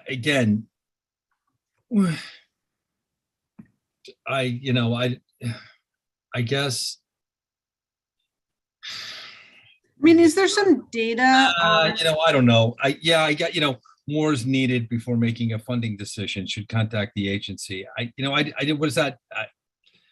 I guess, I don't know. Okay. I'll go back to the committee members. It's a little vague. It's kind of hard to say, if we say, well, we'd like 40% more affordable housing with every new development that goes up. I mean, we've said that. I don't know. I'll talk to Greg and Rebecca. I think it's I think it's a question without an answer, but okay. No, I mean, that's it. I think it was written purposefully that way. Yeah, so do I. Yes, so do I. I would say maybe even saying in response, like, well, we'll hold a meeting and invite you to discuss this. Maybe if you're comfortable with that, that would be a way forward. I think we just want to kind of respond in a way that makes it clear that we're not going to let go.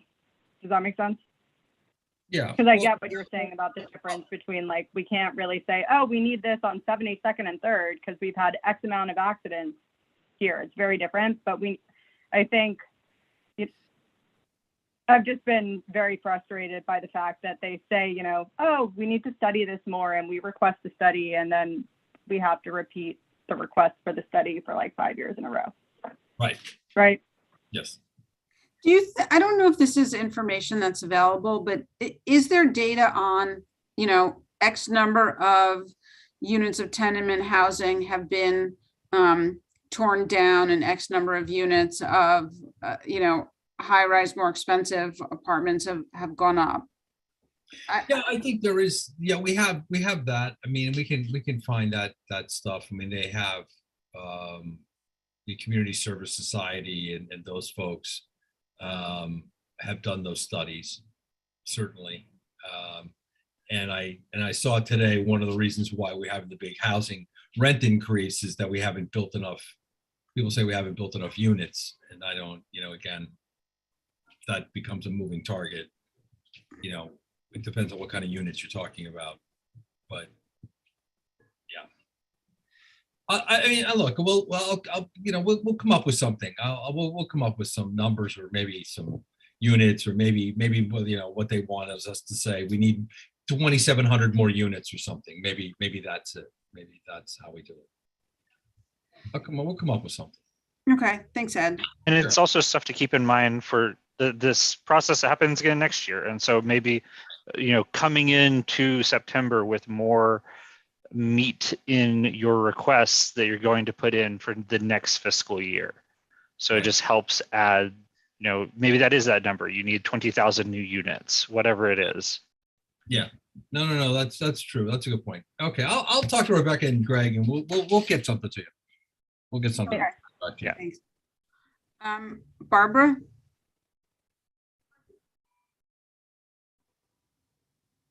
I was going to say what Rebecca said to some degree. In defense of what the answers were, we did give vague answers. So I understand what Ed is saying. So by saying we need more housing, well, where would you put the housing? What type of housing? What do you want? It's just, you can't just ask for a pot of money. Very hard to do. So Ed, I'm not saying it should be done. I mean, that's very hard to do. I wonder if this, when it comes to the Esplanade, we can do specifics. There's certain, by the way, I was going to say, it's as co-chair of the Environment Committee, we've been working very hard. My co-chair is Lynn Strong, and we've been having meetings and working hard and trying to get meetings, but I can't tell you yet what we need. I do think that resiliency is a problem in our area. It was with Sandy, it was with Ida, and generally it is a problem. But I don't have specifics. With the Esplanade, we could walk through the Esplanade and say on East 73rd Street, on East 78th Street, and we also want money in reserve for other potholes that come up. I think we can answer much more specifically. When it comes to housing, Ed, one of my frustrations is that we're not building housing because we're building supportive, not even hospitals, but support for the hospitals instead. So 74th Street, where there's the MSK building, that block would have been a great block for more affordable housing. It would be a great area for it, in my opinion, of all sorts. And it's being taken over by hospitals. So I wonder, I don't know how to phrase it, and I don't know if it belongs in a budget, but some construction that should go on that should be for housing instead of others. And you're the chair, and I don't know if you agree with me with that. But that's what I'm saying, whatever, if there can be specifics, I think it's a good idea. The environment, I could tell you as co-chair at this point, I couldn't give you specifics at this point. Okay, thanks. Rebecca? Homelessness, we could say I mean, we have statistics of how many homeless people are living in our subways and on our streets in our community and why we need supportive housing. I think we do have specifics with that type of stuff. So I'm just gonna remind everyone that these requests that we made, there was a very strict character limit. So we had no opportunity to give any specifics. So the letter is really kind of the opportunity to add that stuff. Thanks for that clarification. Michelle? Yeah, I just wanted to say that there's a fine line between what the city's responsibility is and what the community board does. We want to be part of the conversation. We want our recommendations to be taken seriously. We know our community. We think we know where where whatever it is, we think we know where it's needed. When it comes to something like housing, there's an industry at play over which we have no control.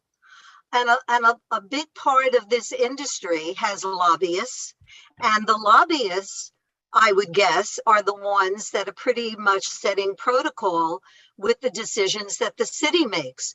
So we can decide like, oh, well, there's, Third Avenue where Northwell is going, and wouldn't that have been a good idea, for affordable housing? But no, but Northwell bought it.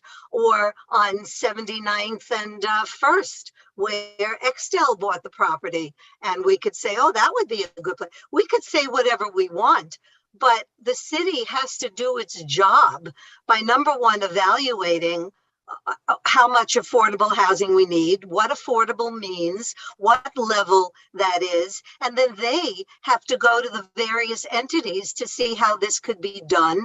And then what we want basically is a seat at the table. But there's no way that we can actually, I was appreciating Ed's frustration, because try as you might, there's really no way that you can come up with a list of locations where you would like affordable housing unless you knew the whole history of the land, who owns it, what their focus is, what they plan to do.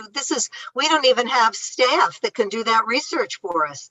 So at some point we have to call the city to make them responsible. And their current possible program, I don't know how it'll play out, was to just turn Midtown office buildings into properties, rental or residential or homeless or affordable, whatever. They threw that out, but they don't even have a plan for that. And even that requires some kind of acknowledgement of the zoning and who will build it and the finance and who owns the buildings. And there's so much here. We're not really privy to all that information. We want to be a partner to the city, but the city has to jump in and do its job. Thanks, Michelle. So on page 3, we have, we said we need, the streets are in bad condition. We need more street resurfacing. We need to fully fund Rupert Park. We need some more comprehensive work at John Jay Park. And then I think Russell had a great response to the city not understanding the sanitation trucks. I think the issue on John Jay Park, on Rupert Park, is they didn't fully fund the entire park. There's still, I believe, a comfort station Yes. that's there that needs to be funded. And then I don't know if anyone has specific, as the city's preparing their resurfacing, are there specific streets we want to call out? I mean, it gets to Rebecca's point before about they're wanting to know specific areas, but this is kind of like the street light request. Are there specific streets that we think need to be addressed in this area?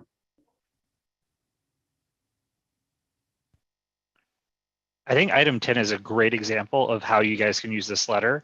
They did not fund fully the park. They funded everything except for that comfort station.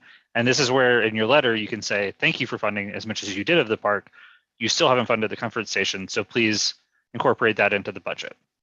Like that's the sort of thing that you're looking to thread the needle of how to respond to these. You do have one hand up from Boaz. Oh, go ahead, Boaz. So again, I know that I have some homework to do to understand the entire context, but what I found, the way that I see it is that eventually, in order to make progress, I think that you guys, Michelle, Barbara, you need to meet face-to-face with the decision makers that respond and not just have asynchronous communication with them. They write something, you write, because it seems like it doesn't go anywhere. And I think that, you know, I know that everyone likes emails, documentation, so on, but sometimes like a quick conversation can really help. That's one. The second thing is that there's a lot of vogue items, like we need more fund and so on. I think that if you guys will put very specific details, okay, we need $10,000 or we need to fix, you know, the item about the air condition. That's just funny. I mean, I mean, they cannot really fight against that if there is a missing air condition. But I think that my point is that if you guys can make it more clear exactly what fund is missing and how much, and give them all the micro small details. The third item, just regarding the housing. The housing, I'm trying to join every housing committee I've joined every housing committee in the last few months of the community board, and my at least my take on that is that the community board need to play defense, not offense. You know, meaning that they're not going to add more housing. There is not going to be increase. We need to focus on the current public housing, and we need to make sure that they are properly funded and you know, maintained and so on. That's basically it for mine. Thank you. Okay, let's move on to page 4. We talked about the need for tree guards, HVAC in homeless shelters, HVAC at the Webster and Yorkville libraries, which I'm not sure why further study is needed on that. And then an upgraded electrical system at the Webster Library. Again, this is the general request of further study is required. Rebecca, do you know like how many times before we've asked for this? Or maybe Rebecca stepped away. We can, well, yeah, I'm not aware of how many times, but you know, all of our budget priorities are in our different district needs statements that are on our website, and people can go through. I'll put the link to that page in the chat, and people can go through, not during the meeting, all of the different years of district needs statement and budget priorities. Okay, I'll go back and take a look at that. Michelle? Go ahead, Michelle. Yeah, on the previous page, you were looking for specifics about resurfacing, and because those are sites that we could conceivably give them. I think they, and I can think of some specific ones, but the intersection ramps, you know, the depression, the curbs where a wheelchair or a walker can get down, a good percentage of those sort of have like a little valley, you know, a depression, or the pavement came up on that end of, on the bottom of those ramps, making it very likely that wheelchair wheels and walker wheels will get stuck in those. I know on 86th Street in Park, it's an issue. I don't walk around the neighborhood as much as I used to, so I can't point to others. But if we can get some kind of a list of specifics of those. Those are very fixable and that's meaningful. The other thing is we're still talking about the pavement that's coming up on the closed street. I don't know, has that ever been fixed? An engineer was going to go in and do it, and we can certainly point to that as a location. So to the extent that on that particular response, we're trying to give them locations, I think we probably could give them some in that response. What is the close, which one's the close street? 92nd James Street. Cagney Place. Oh, okay, yeah. Yeah. So that's been going on forever. I think they came up with an interim solution. They basically filled it in with asphalt. So it's not a sinkhole, but it's back. Oh, okay. I didn't know about that. That wasn't reported back to us, but that's good. But I think if anybody knows of the intersection, those little depressions, if you can send those in, that would be important to correct. Okay, Rebecca? Sorry, this is why I love doing the phone and computer thing. I was running to get some food from the computer. But in terms of that, I know we had requested it for a couple years. I actually have printed out like all the previous district statements I could find online when I was applying to the community board. And I was going to bring up a new business. We just now, but I can say it now, we just implement how many years we've asked for the same thing in the future. And then every time we have to write this letter, we can say, we have asked for this, for 6 years in a row, 7 years in a row, 8 years in a row. Because a lot of these things have been pretty consistent, especially also when it comes to libraries. I think even the Sunday, opening the library on a Sunday, I think is at least like 4 or 5 years that it was near the top of our priorities. So that might just be a good tracking system for the future. Okay, thank you. Okay, so let's move on to the next page.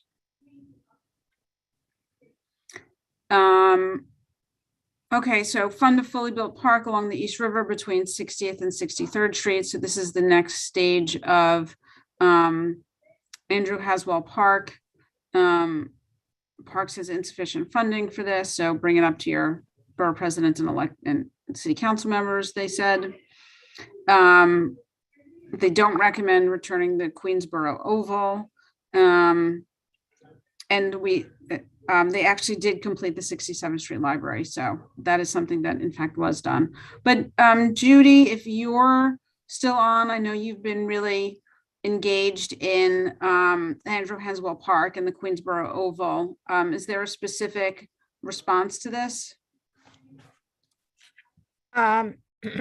Well, the Queensboro Oval, excuse me, under the last commissioner, there was no discussion on it. So I think when Barry became chair, they just decided to let it go, because under Mitch Silver, it was never going to be anything but, and Ben Kalos, it was never going to be anything but what it is now. The question is, do we, and we have, the Parks Committee has the next couple of months filled items, but maybe in May or June, we want to bring that back just for a discussion and see if there's any interest in the community, and going back to parks with the new Parks Commissioner to see, do we stand a chance of, maybe we can even talk to Commissioner Castro before we put it on the agenda to see if we stand a chance to give that back to the community as a park. That's number one. Number two, Andrew Haswell Green, Phase 2B, which is the big green lawn at the waterfront, and the roadway from York Avenue up 60th and down to the waterfront to the new green lawn. That's being built now and should be done next year. I think we had continuing support or something like that on there. The part that isn't done is the interior of the sanitation garage, which is Phase 3. And we kind of thought that there needed to be other money raised for park issues before we started raising funds for that, because that's going to take many thousands of dollars to build the interior. This current group, the architect made a plan. We reviewed the plan. So we have something to work with, but there are things like getting money for the park house at Rupert. We never finished Tramway Park. There's supposed to be a water table in there. That's never been finished. There are other park issues. I think asking for large major sums of money to do the interior of the sanitation building should wait until we finish up some of our other park issues. That's my personal opinion. Okay, thank you, Judy. Alita? Thank you. My understanding of the Queensboro Oval is that there's a 10-year contract from when it was entered into. So maybe it's not, it's when I was chair, so it must be 8 years, maybe 7 years, giving it to the tennis club for the full year with some, I guess, compensation for the community in the form of discounts to people. So I'm not sure that it's even possible to return it back because there's a contract. And if anyone is unclear about how little attention goes from the city into replying to budget needs, just look at 319C where they're referring to fiscal year 2021. No, but I think that's, while it's the wrong year, I do think the project is being completed. That may be true. It's just yeah, that the CS there stands for continued support. And so we just keep it on our list until the project is fully completed. Yeah. That's what CS stands for. Yeah, no, it's only because it says it will be finished in fiscal year 2021. So that's the only reason I raised it, is that I don't know how anyone else feels, but I just always had the sense that these are standard responses, and other community boards have the same issues. And Russell, correct me if at the borough board, they raised how the city just was not interested or able to or responsive to needs for however they were prioritized by different community boards. We all had the same responses consistently year after year after year. So anyway, that's enough. Okay, thanks. Judy? Yeah, very quickly. I don't know if the budget is the right place, but I was at the bubble today and it's filthy. It needs to be cleaned. Can we put that in our budget reply? If they've got a contract, they need to keep, as Alita said, they need to keep to the terms of the contract. And I know keeping the bubble clean and washing it, they haven't washed it for at least 3 years, I would say. It's really filthy. The outside bubble The structure. outside, yes. If you're walking in the community, it looks terrible when you're looking at it from 61st Street or 60th Street. I know OMB is going to say that's not a budget response. Yeah, probably not. So this is going to OMB, not to. Yeah, maybe we should take that up under Parks. Yeah. Okay. Let's move on to page 6. Okay. So these are more continued support. Okay. So what does it mean, continued support, things that are already underway? Mm-hmm. Okay. So let's move on to page 7. So this is the beginning of our expense budget priorities. Okay, so this is educational programs, housing maintenance and cleanliness. Right, I like their response to the public housing. In order to fund this initiative, contact your local officials. Other youth workforce development requests, I think that was a big priority for us. And I was glad to see that one of the things the mayor announced was a significant increase in summer youth employment programs. And so that's one of the things that we can highlight and commend that was in fact done and that we express our support for. And then I think we really need to emphasize animal and pest control throughout the neighborhood because that continues to be an issue. I don't know much about the maintenance and cleanliness issues for NYCHA housing and to what extent that's actually being taken care of. Does anyone have any information on that? Okay, I can follow up with some folks. Rebecca? I would say maybe for those responses, we reach out to the people in NYCHA on our board, like Wilma and Andrea. Okay. Yeah. Alita? Oh, she lowered her hand. She just. Oh, okay. Ed? Yeah, I was just going to say what Rebecca was saying, that on something like that for NYCHA, Sandrea is really the person to ask about that.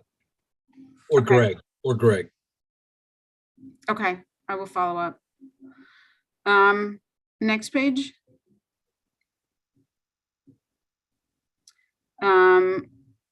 Garbage collection and recycling requests. I think that's something that Anna talked about a little that has been reduced. I know some city council members have come out calling for the restoration of the organics and composting program. So we can follow up and strengthen our support for that. I don't know about additional funding for youth services at Isaac Center. We did get a lot of, to Anna's point before, we did get a significant increase in federal and state funds. So maybe there's some ability to use funding for that. We can look in that a little bit more detail. I know in terms of, for item number 7, the survey we did, safety in parks was actually a really big issue for people in the community, and we requested additional PEP officers. So this is something that we can really push. I know that was a big priority. And I'm not sure what we do about enhanced home care services. Judy? Yeah, we're having a real problem. The reason I've been was at the police precinct and have been at the precinct is we're having a real problem with safety in our parks. And the inspector has been working with Commissioner Castro, and we've gotten the principal at JREC involved. But outside of our parks and our schools, on the streets, kids are being bullied and asked for money and phones and earbuds and I know where you live and all that kind of stuff. The situation, it has gotten really, really bad. So if we can get more PEP officers, I think at this point, particularly here on the east side, it would be a big help. We never see a PEP officer. In all the years I've been active in the parks, I've never seen a PEP officer on the east side, but Commissioner Castro has now sent them working with the 19th precinct. His problem is he doesn't have enough PEP officers. So that's really become an issue now here on the east side. It hasn't been written up in any of the papers, and I'm happy for that because we don't want people to stop going to the parks. But what's happening is these kids are going with their parents. They're not going alone now, the middle school and high school kids. Judy, are there any stats on the uptick in crime that we could reference?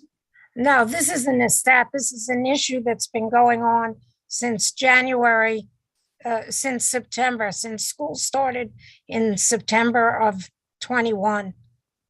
And we've just been having meetings with the parents at the precinct, trying to get the word out because unfortunately, the parents aren't reporting it. But now I think they will be reporting it more because we've been trying to form a relationship between the parents and the officers. That's not an easy thing to do. Okay, thank you, Judy. Michelle?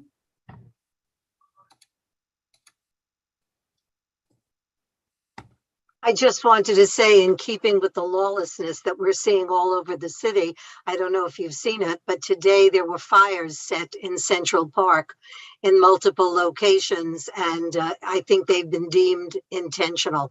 So this program, safety and enforcement and policing and all that, if that's not addressed in this city, nothing will be worthwhile in this city.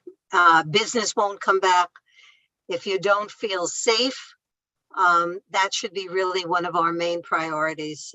Safety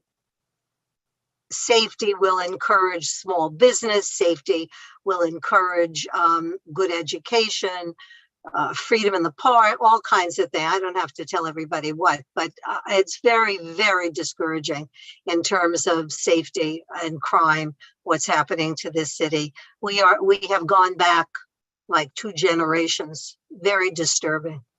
The fires were particularly disturbing today.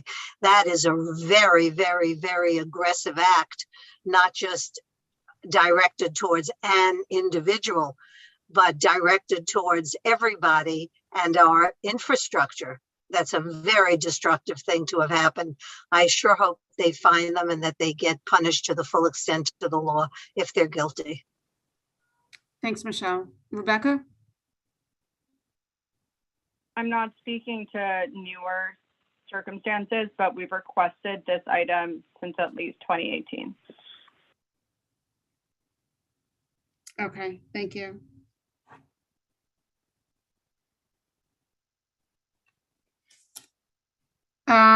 Okay, next page.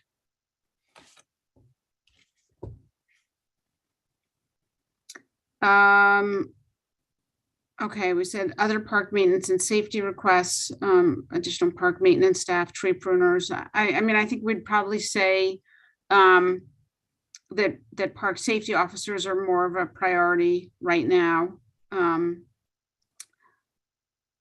We asked for additional funding for the community board to continue Zoom platform. I'm guessing, Will, that the new Manhattan Borough president has continued with funding for Zoom for all community boards. Correct. New traffic or pedestrian signals. I'm not sure. Oh, audible pedestrian signals. Certainly ADA accessibility and audible pedestrian signals is important. I'm not sure that that's a specific location as opposed to a citywide issue. And Barbara, do you have any specific comments on this page?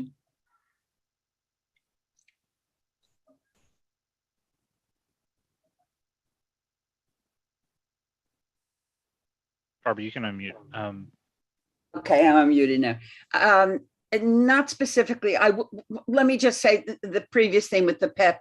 It's true we've asked since 2018. It is a dire need now. We were doing it because there were dog issues and some things that, looking back, are more minor than what's going on right now. So I would like to say, even though we've asked, that there's a different dire need that we have right now. And if we could repeat Judy's story, which is heartbreaking in my opinion, rather than just say we've been asking all along.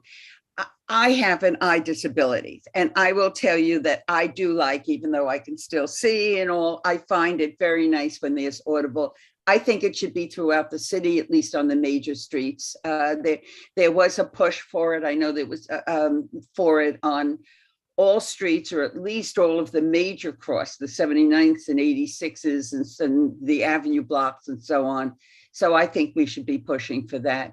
I have noticed more and more, I don't know why, but there's more and more blind people that really need the stick and are walking without sight, or manage how they're doing it. I don't know, managing. I really think this has become a very important thing to do. So I would advocate for all streets. Okay, thank you, Barbara. Alita?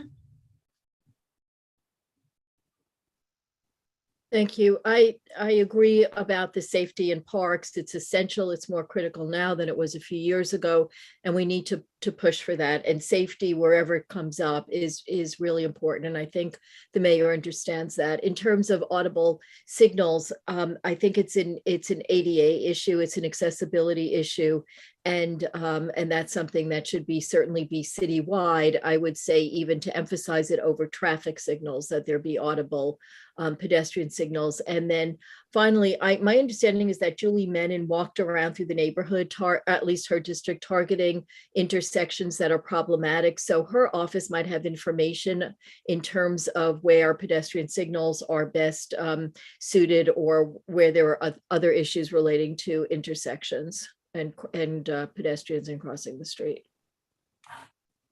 Okay, thank you. And then Rebecca?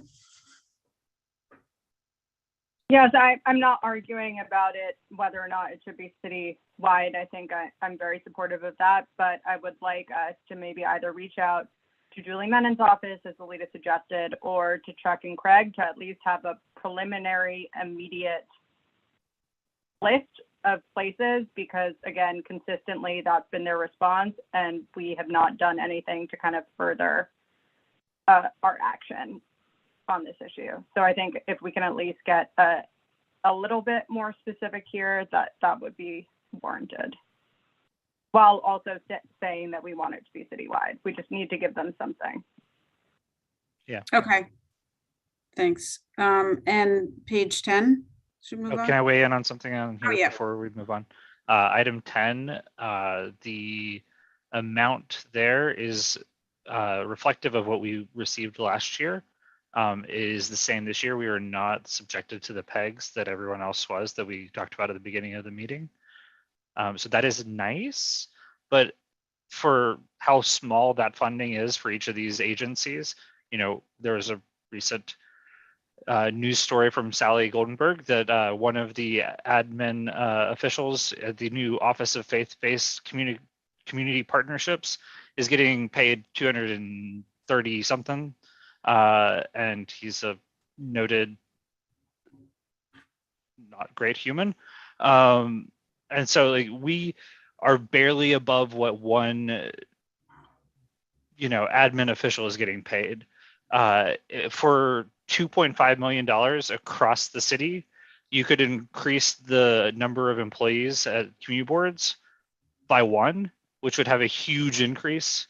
And so I think that's something that like we should maybe say something about in our letter. I think that's a great point. I'll follow up with you for the details, and we can write this up. I think that's an excellent point, Will. Yeah, you have Alita and Rebecca. Thanks. I have a question for you, Will. I know that Channel 13 was taping our meetings. If we go back to meeting in person, that would not be necessary because of Zoom, assuming that there would be some hybrid thing, right? Is there, and I don't remember how that was funded. And that was a city council digital inclusionary initiative. So the city council has initiative funding that they put out like $2.5 million for all the council members to pull a little bit from. And so for that one, it was an initiative to try to put technology into communities where it was needed. And so the council members had that discretion to spend on how they wanted. And so our council members were spending it by giving it to Channel 13 to come videotape our meetings. So is it worth asking or broadening this to include the ability to have hybrid meetings? Because I'm thinking that that's going to be one of the next things that the governor does is put us back in, get rid of the exemption to the open meetings law. And I don't know how hybrid meetings would happen, but maybe it costs more money. Is that something that? If I may, I think that is a capital request. Okay. I think a capital request should be next year or all future years, basically, that the community board should have a physical space that is big enough that is functionally an auditorium, where we could have screens and our cameras and everything that you would need in that space. And sure, schools could use it or whatever else could use it, but the community boards, all of them, need space to have their own meetings without having to go to community partners and ask for free space all the time. Free accessible space, yeah. Thank you. Thanks. And Rebecca? This was one of the things I was going to raise at the end, because I agree with everything Will said. But in terms of responding to Alita, we did spend part of the remainder of our internal budget on getting cameras so we would be able to use Zoom and record it properly in the case of hybrid meetings in the future. I will also remind everyone that pre-COVID, they only filmed and live streamed our full board meetings. Not only did they not live stream committee meetings, they did not live stream land use meetings. So we have a preliminary solution. We have the OWL camera as well, correct me if I'm wrong. That will Yeah, we help have us, 4 of those now. yeah, continue in the future. But this is something we have to address, I think, at the next October budget meeting to make sure we can keep the Zoom platform that makes it easier for us to do it this way without high-tech cameras. Thanks, Rebecca. So should we go on to page 10?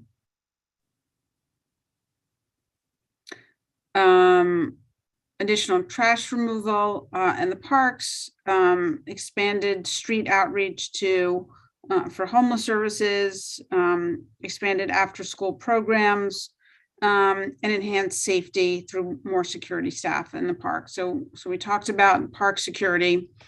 We've talked, I think we can talk about restoring funding for street cleanliness pickups that seems to have been cut that Anna mentioned.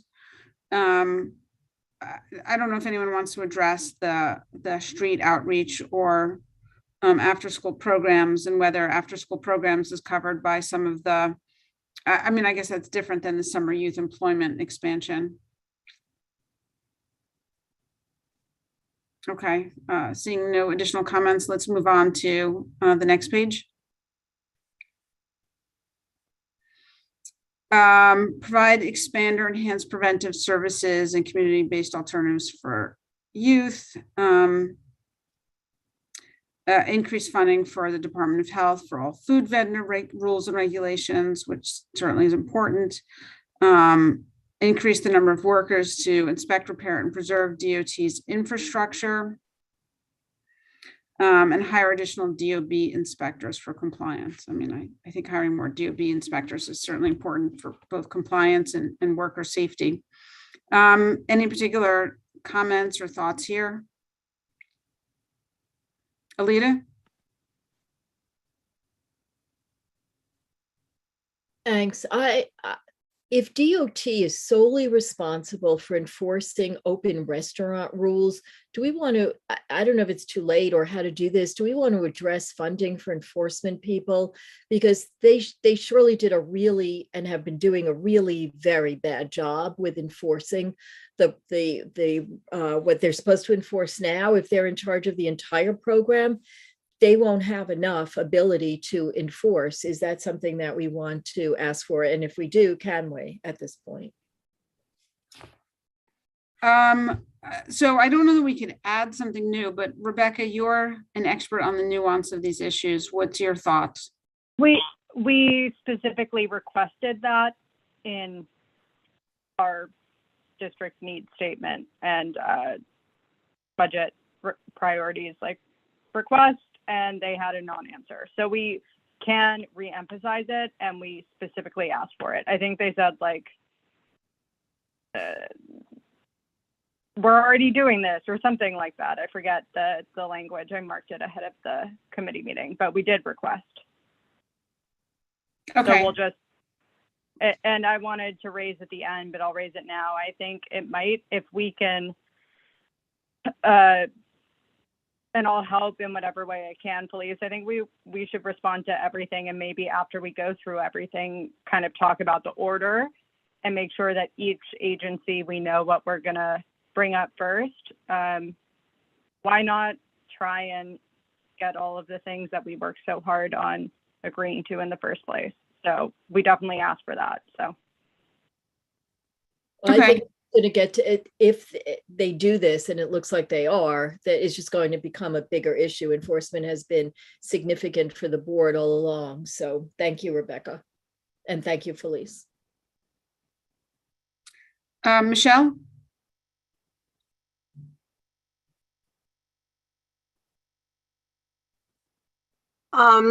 Two things. With the open restaurants program and coming directly from the source, they have been ambiguous about what they're saying. Supposedly, any structures will be eliminated.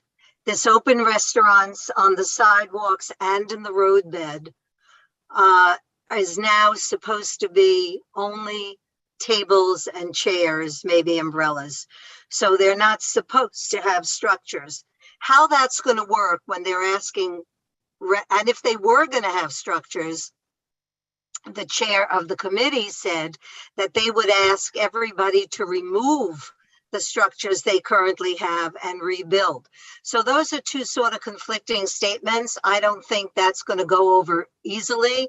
If you've had somebody spend thousands of dollars on a structure and it's good and it looks good and whatever, not going to be easy to have them remove it. And that will be the case even if the requirement is only, even if it was only going to be cafes and chairs and no structure. So they need enforcement on many levels. The DOB does enforcement on everything, on signage in the city.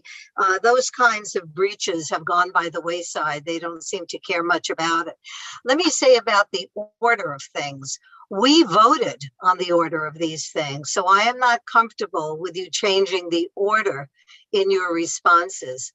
The order does indicate priority in some way, and these were voted on. And unless you're going to go back and have a whole new vote, which I really don't advise you doing, I think I would leave the order, but and just put the responses in as we had said. And if you want to call out certain items because we've addressed them many years in a row, you maybe could put a red star next to them, and then put something at the end that's saying these items have been requested however many years in a row. But I wouldn't change the order. Michelle, I wouldn't change the order. I mean, in terms of the priorities, because as you pointed out, we did go through an extensive discussion of this. The way the response to the city works is by broad categories. So libraries, parks, transportation. And so it's filtered within there. Rebecca, did you want to add something? I wanted to say I didn't mean to suggest that we could change the order of priorities. It was kind of what you just said, but also in some cases they've said responses that are okay. But I think we really need to have it, we need to come collectively decide if we want the first paragraph in response to each agency to only be our top request, or our top 1, top 2, top 3 requests, because again, they don't really listen to us. And I just want us, if we're going to respond to everything, which I think maybe we haven't really done that before, why not try? We want to make sure we structure it in a way that our emphasis on what we need the most is very clear. Does that make sense? Well, yeah, it does, but it's two different things. It's like we're stressing what we want in the order that we want it, but then we're going to have a paragraph about what we really, really want. And then we're going to have a paragraph about what we really, really should be. I don't think that sort of works. I think the priorities are the priorities. It's their responses that we're responding to. So I think to the extent that you could red star those items that we've been asking for many years, and then double red star those responses from them that we think are completely inadequate, where they just made no sense in a couple of instances. I think that would be good in highlighting them in that way. But I think you sort of do have to respond even minimally. I know actually in the response, it's a form. Am I correct in saying it's a form? You only have a certain amount of lines that you can do anyway, I think. Yeah, so you have to, For the when we make the request, that's true. The letter, it's a Word document, PDF we send. We Oh, can so that's a board make it thing. as long as we want. Okay. All right. I still, and so are you implying that you're only going to respond to certain thing? Are you responding to everything? I'm saying historically, we have not responded to everything, but I think if we want to this year, we can. Okay. So if you decide, though, you want to respond to everything, there still could be a way of indicating those responses which you think were inadequate, and also highlighting those items that we've been requesting for many years. Agreed. And, I think you can do it that way, but not with changing order of interest or implying that one thing is more important than the other. That's all I mean to say, if that's clear. Yeah. Okay, page 12. Can we add the last letter to the chat just so people know how it's historically been formatted? Yeah, I can do that. Okay, we wanted to hire additional traffic enforcement agents, which we could talk about in terms of just the increase in accidents, and focus on Julie Menon's letter, where she identified high accident locations in the neighborhood. Additional TEA truck enforcement is certainly an issue with truck parking, loading and unloading in this area. And their agency's response seems to be related to headcount. Health and safety inspections we talked about for the restaurants. Thank you, Michelle. And other public housing maintenance and staffing and management requests. I'll reach out to Wilma and Sandrea on this one. We move on to page 13, unless there are additional comments. Enhanced programs for elder abuse victims. Other additional DCA inspectors for sidewalk cafes. So that relates to what we brought up before. The city doesn't recommend funding. We can provide some more specific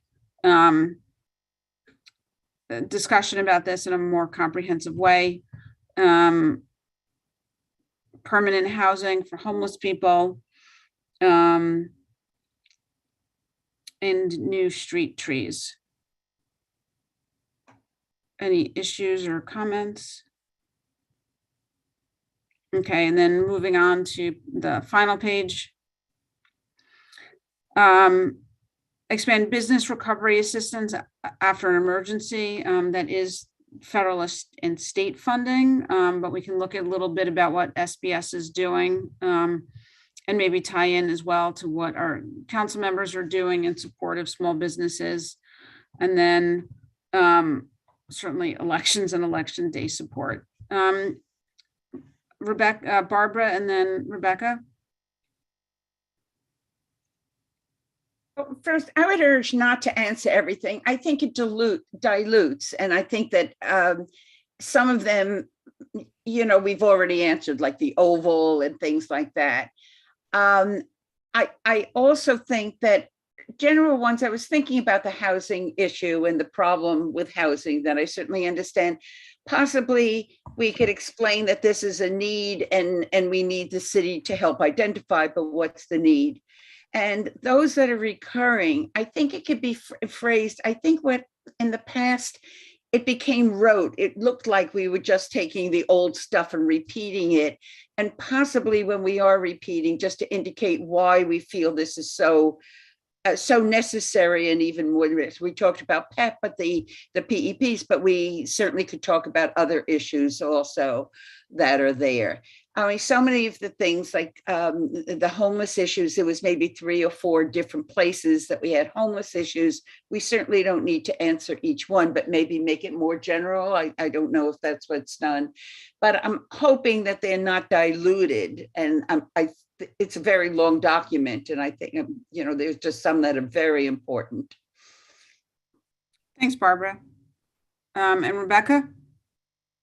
Yeah, that's kind of why I stress that I think that is the most useful thing we can all discuss is how we want to kind of format the letter to emphasize priorities.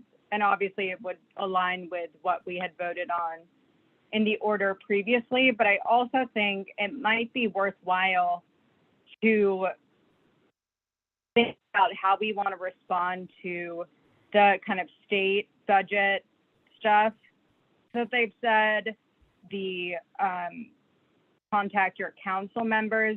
I'm not saying this has to be in the letter, but it's something we should think about when we're deciding what we really want to include, as well as when they say they will kind of fund this to what's allotted in the current budget. That doesn't mean anything to me. I don't know if it means anything to anyone else, but I think maybe there are some things that are very important that they said, sure, we'll fund, but it's not clear they'll actually increase it in the way that we've asked. So I think that's something that we should look at to make sure that we're getting, you know, our top things fully addressed in the letter.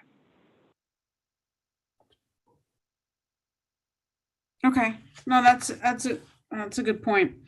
Any last comments or thoughts on this? Michelle? Yeah, I just want to say in the instances and for other reasons and what I mentioned about the police project, if they're suggesting that we go to our council members, I think we should go to our council members. In addition to whatever our response is to this, we should have meetings with our council members and ask them what they could help us fund. Okay. And maybe actually even send them a copy of this letter. They should know what we're asking for. They do get copied on the letter. Oh, good. Okay, that's good. Rebecca? I would move that not only do we send this big letter, but in the instances like Michelle just raised, it doesn't have to be done on the deadline, but we send a separate letter to our council members saying we're requesting the funds. And okay. We were, you know, told to reach out to them. Okay. Good idea. Is there any other new business or old business? Alita? Thank you. I have some old business. I'd like to request some funding from the community board budget for arts committee events. It's the only committee on the community board that does public programming for which we could use some money either to hire for equipment hires such as rental tables or for artists such as musicians to help enliven the atmosphere and provide more art to the community, which is really the function of the arts committee, which is to bring more art to public spaces and to enrich the lives of our community members. So just throwing it out there as a request. I don't have a specific sum. I think the sum, if over the course of a year of, well, $5,000 would not be unreasonable. We've asked for some discretionary funding, but it is something that we had a lot of positive feedback about in terms of the art show that we did in the spring, the play reading that we did in the fall that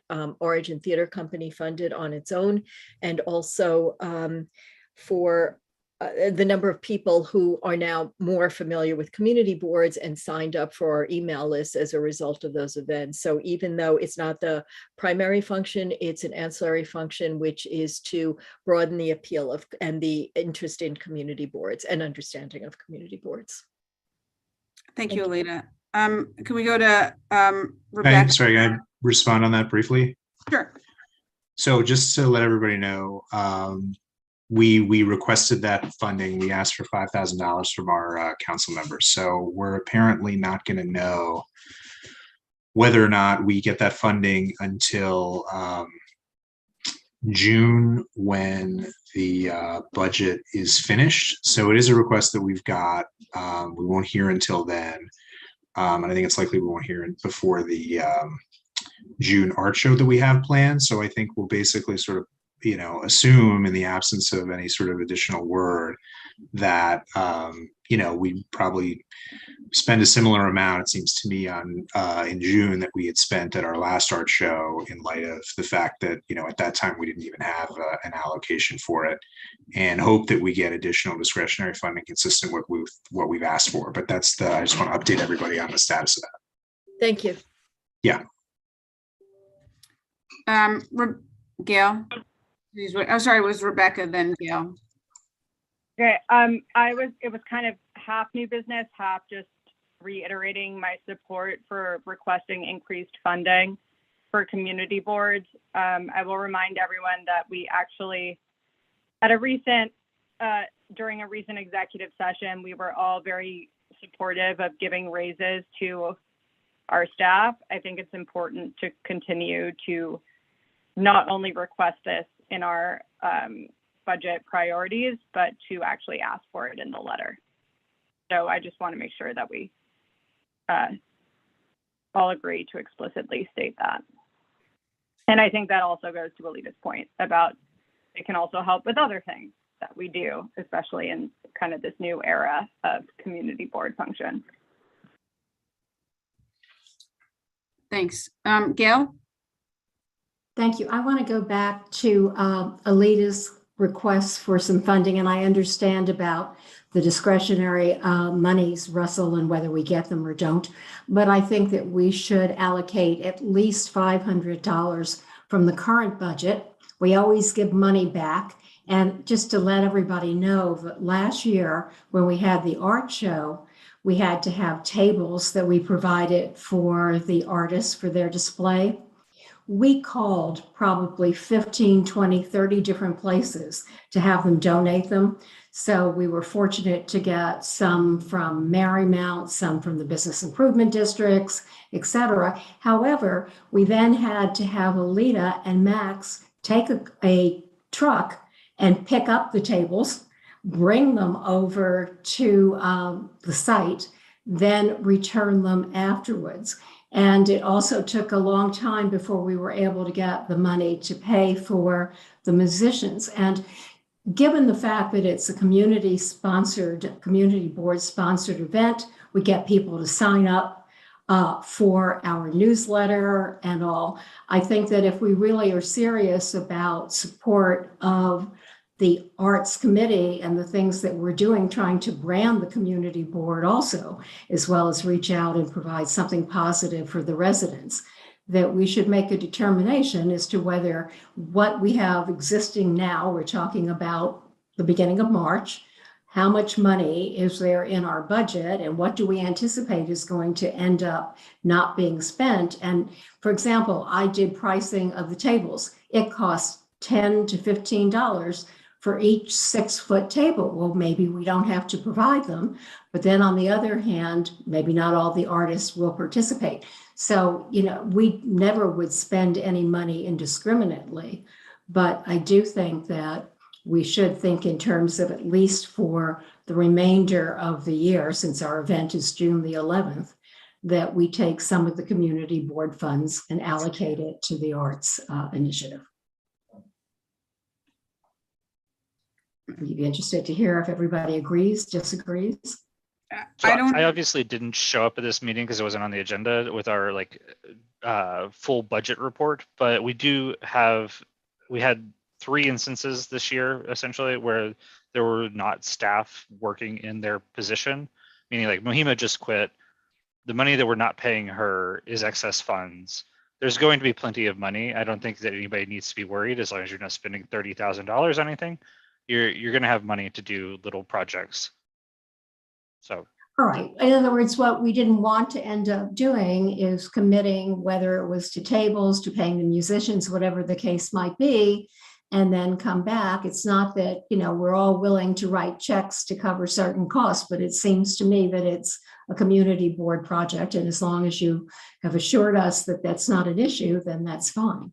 Yeah, I mean, the main thing is going to be, though, be prepared in advance, know what things are going to cost, have things sourced out. That can't be done a week or two in advance of the meeting, the event. That really needs to be, if you're going to rent tables, you need to go to party, whatever the Pink I've Hippo, gone to 3 places. I'm well aware. I ran those sorts of places. multi-million-dollar Make sure that budgets. there's approved city vendors, get quotes and those sorts of things, and we know how much they're going to cost. Absolutely, that's great. That just can't come. And you were mentioning the artists. None of them were approved city vendors, so they had to go through the process of becoming city vendors. And then, at that point, OMB was all working, and FISA were all working remotely. So it was taking a month to pay a bill, no matter what. Okay. So we're happy to get that information to you in advance, so it's not any last minute thing. And last year was also the first show, so this year I think we should be fine. Yeah. Thank you. Yeah, just to, I think it certainly turned out well last year in terms of how it worked. So if you guys just sort of keep me in the loop on what which you did last year, and it's not, we can, now with the benefit of having one under our belt, we can do some of the stuff further in advance. But generally, I think it really did turn out well. And so, as Will says, I think I'm not concerned about the cost and everything like that. So I think we can accommodate what the needs are going to be. Okay, great. Alita and then Michelle. Just saying, with all those excess funds, could we all get raises? You can go from a percentage basis. It's going to be a percentage basis for all of us. We get a 50% that's right. raise. Yeah, thank you. Exactly. I had to end on a joke. Michelle, and then Rebecca. I just wanted to say, I don't know what's permissible or not, and whether or not the board office has storage, but you can buy these tables. You can buy a 6 or an 8 foot table for $20, $30. But if we have to go through a city vendor and we can't go to Costco or Walmart to get these things, that's a whole other set of issues. Will can answer that. But rather than rent them every single time, they're so cheap. If you have room to just stack them on a wall in the office, I don't know. Will, what what you have, but it's a pity to pay for them over and over again when they're so inexpensive to buy. I think you may all remember, or many of you may remember, when I took over the DM position, there were like 37 filing cabinets in the office. And it was oppressively claustrophobic. And we're down to maybe like 14 or 15 filing cabinets, but working our way through those.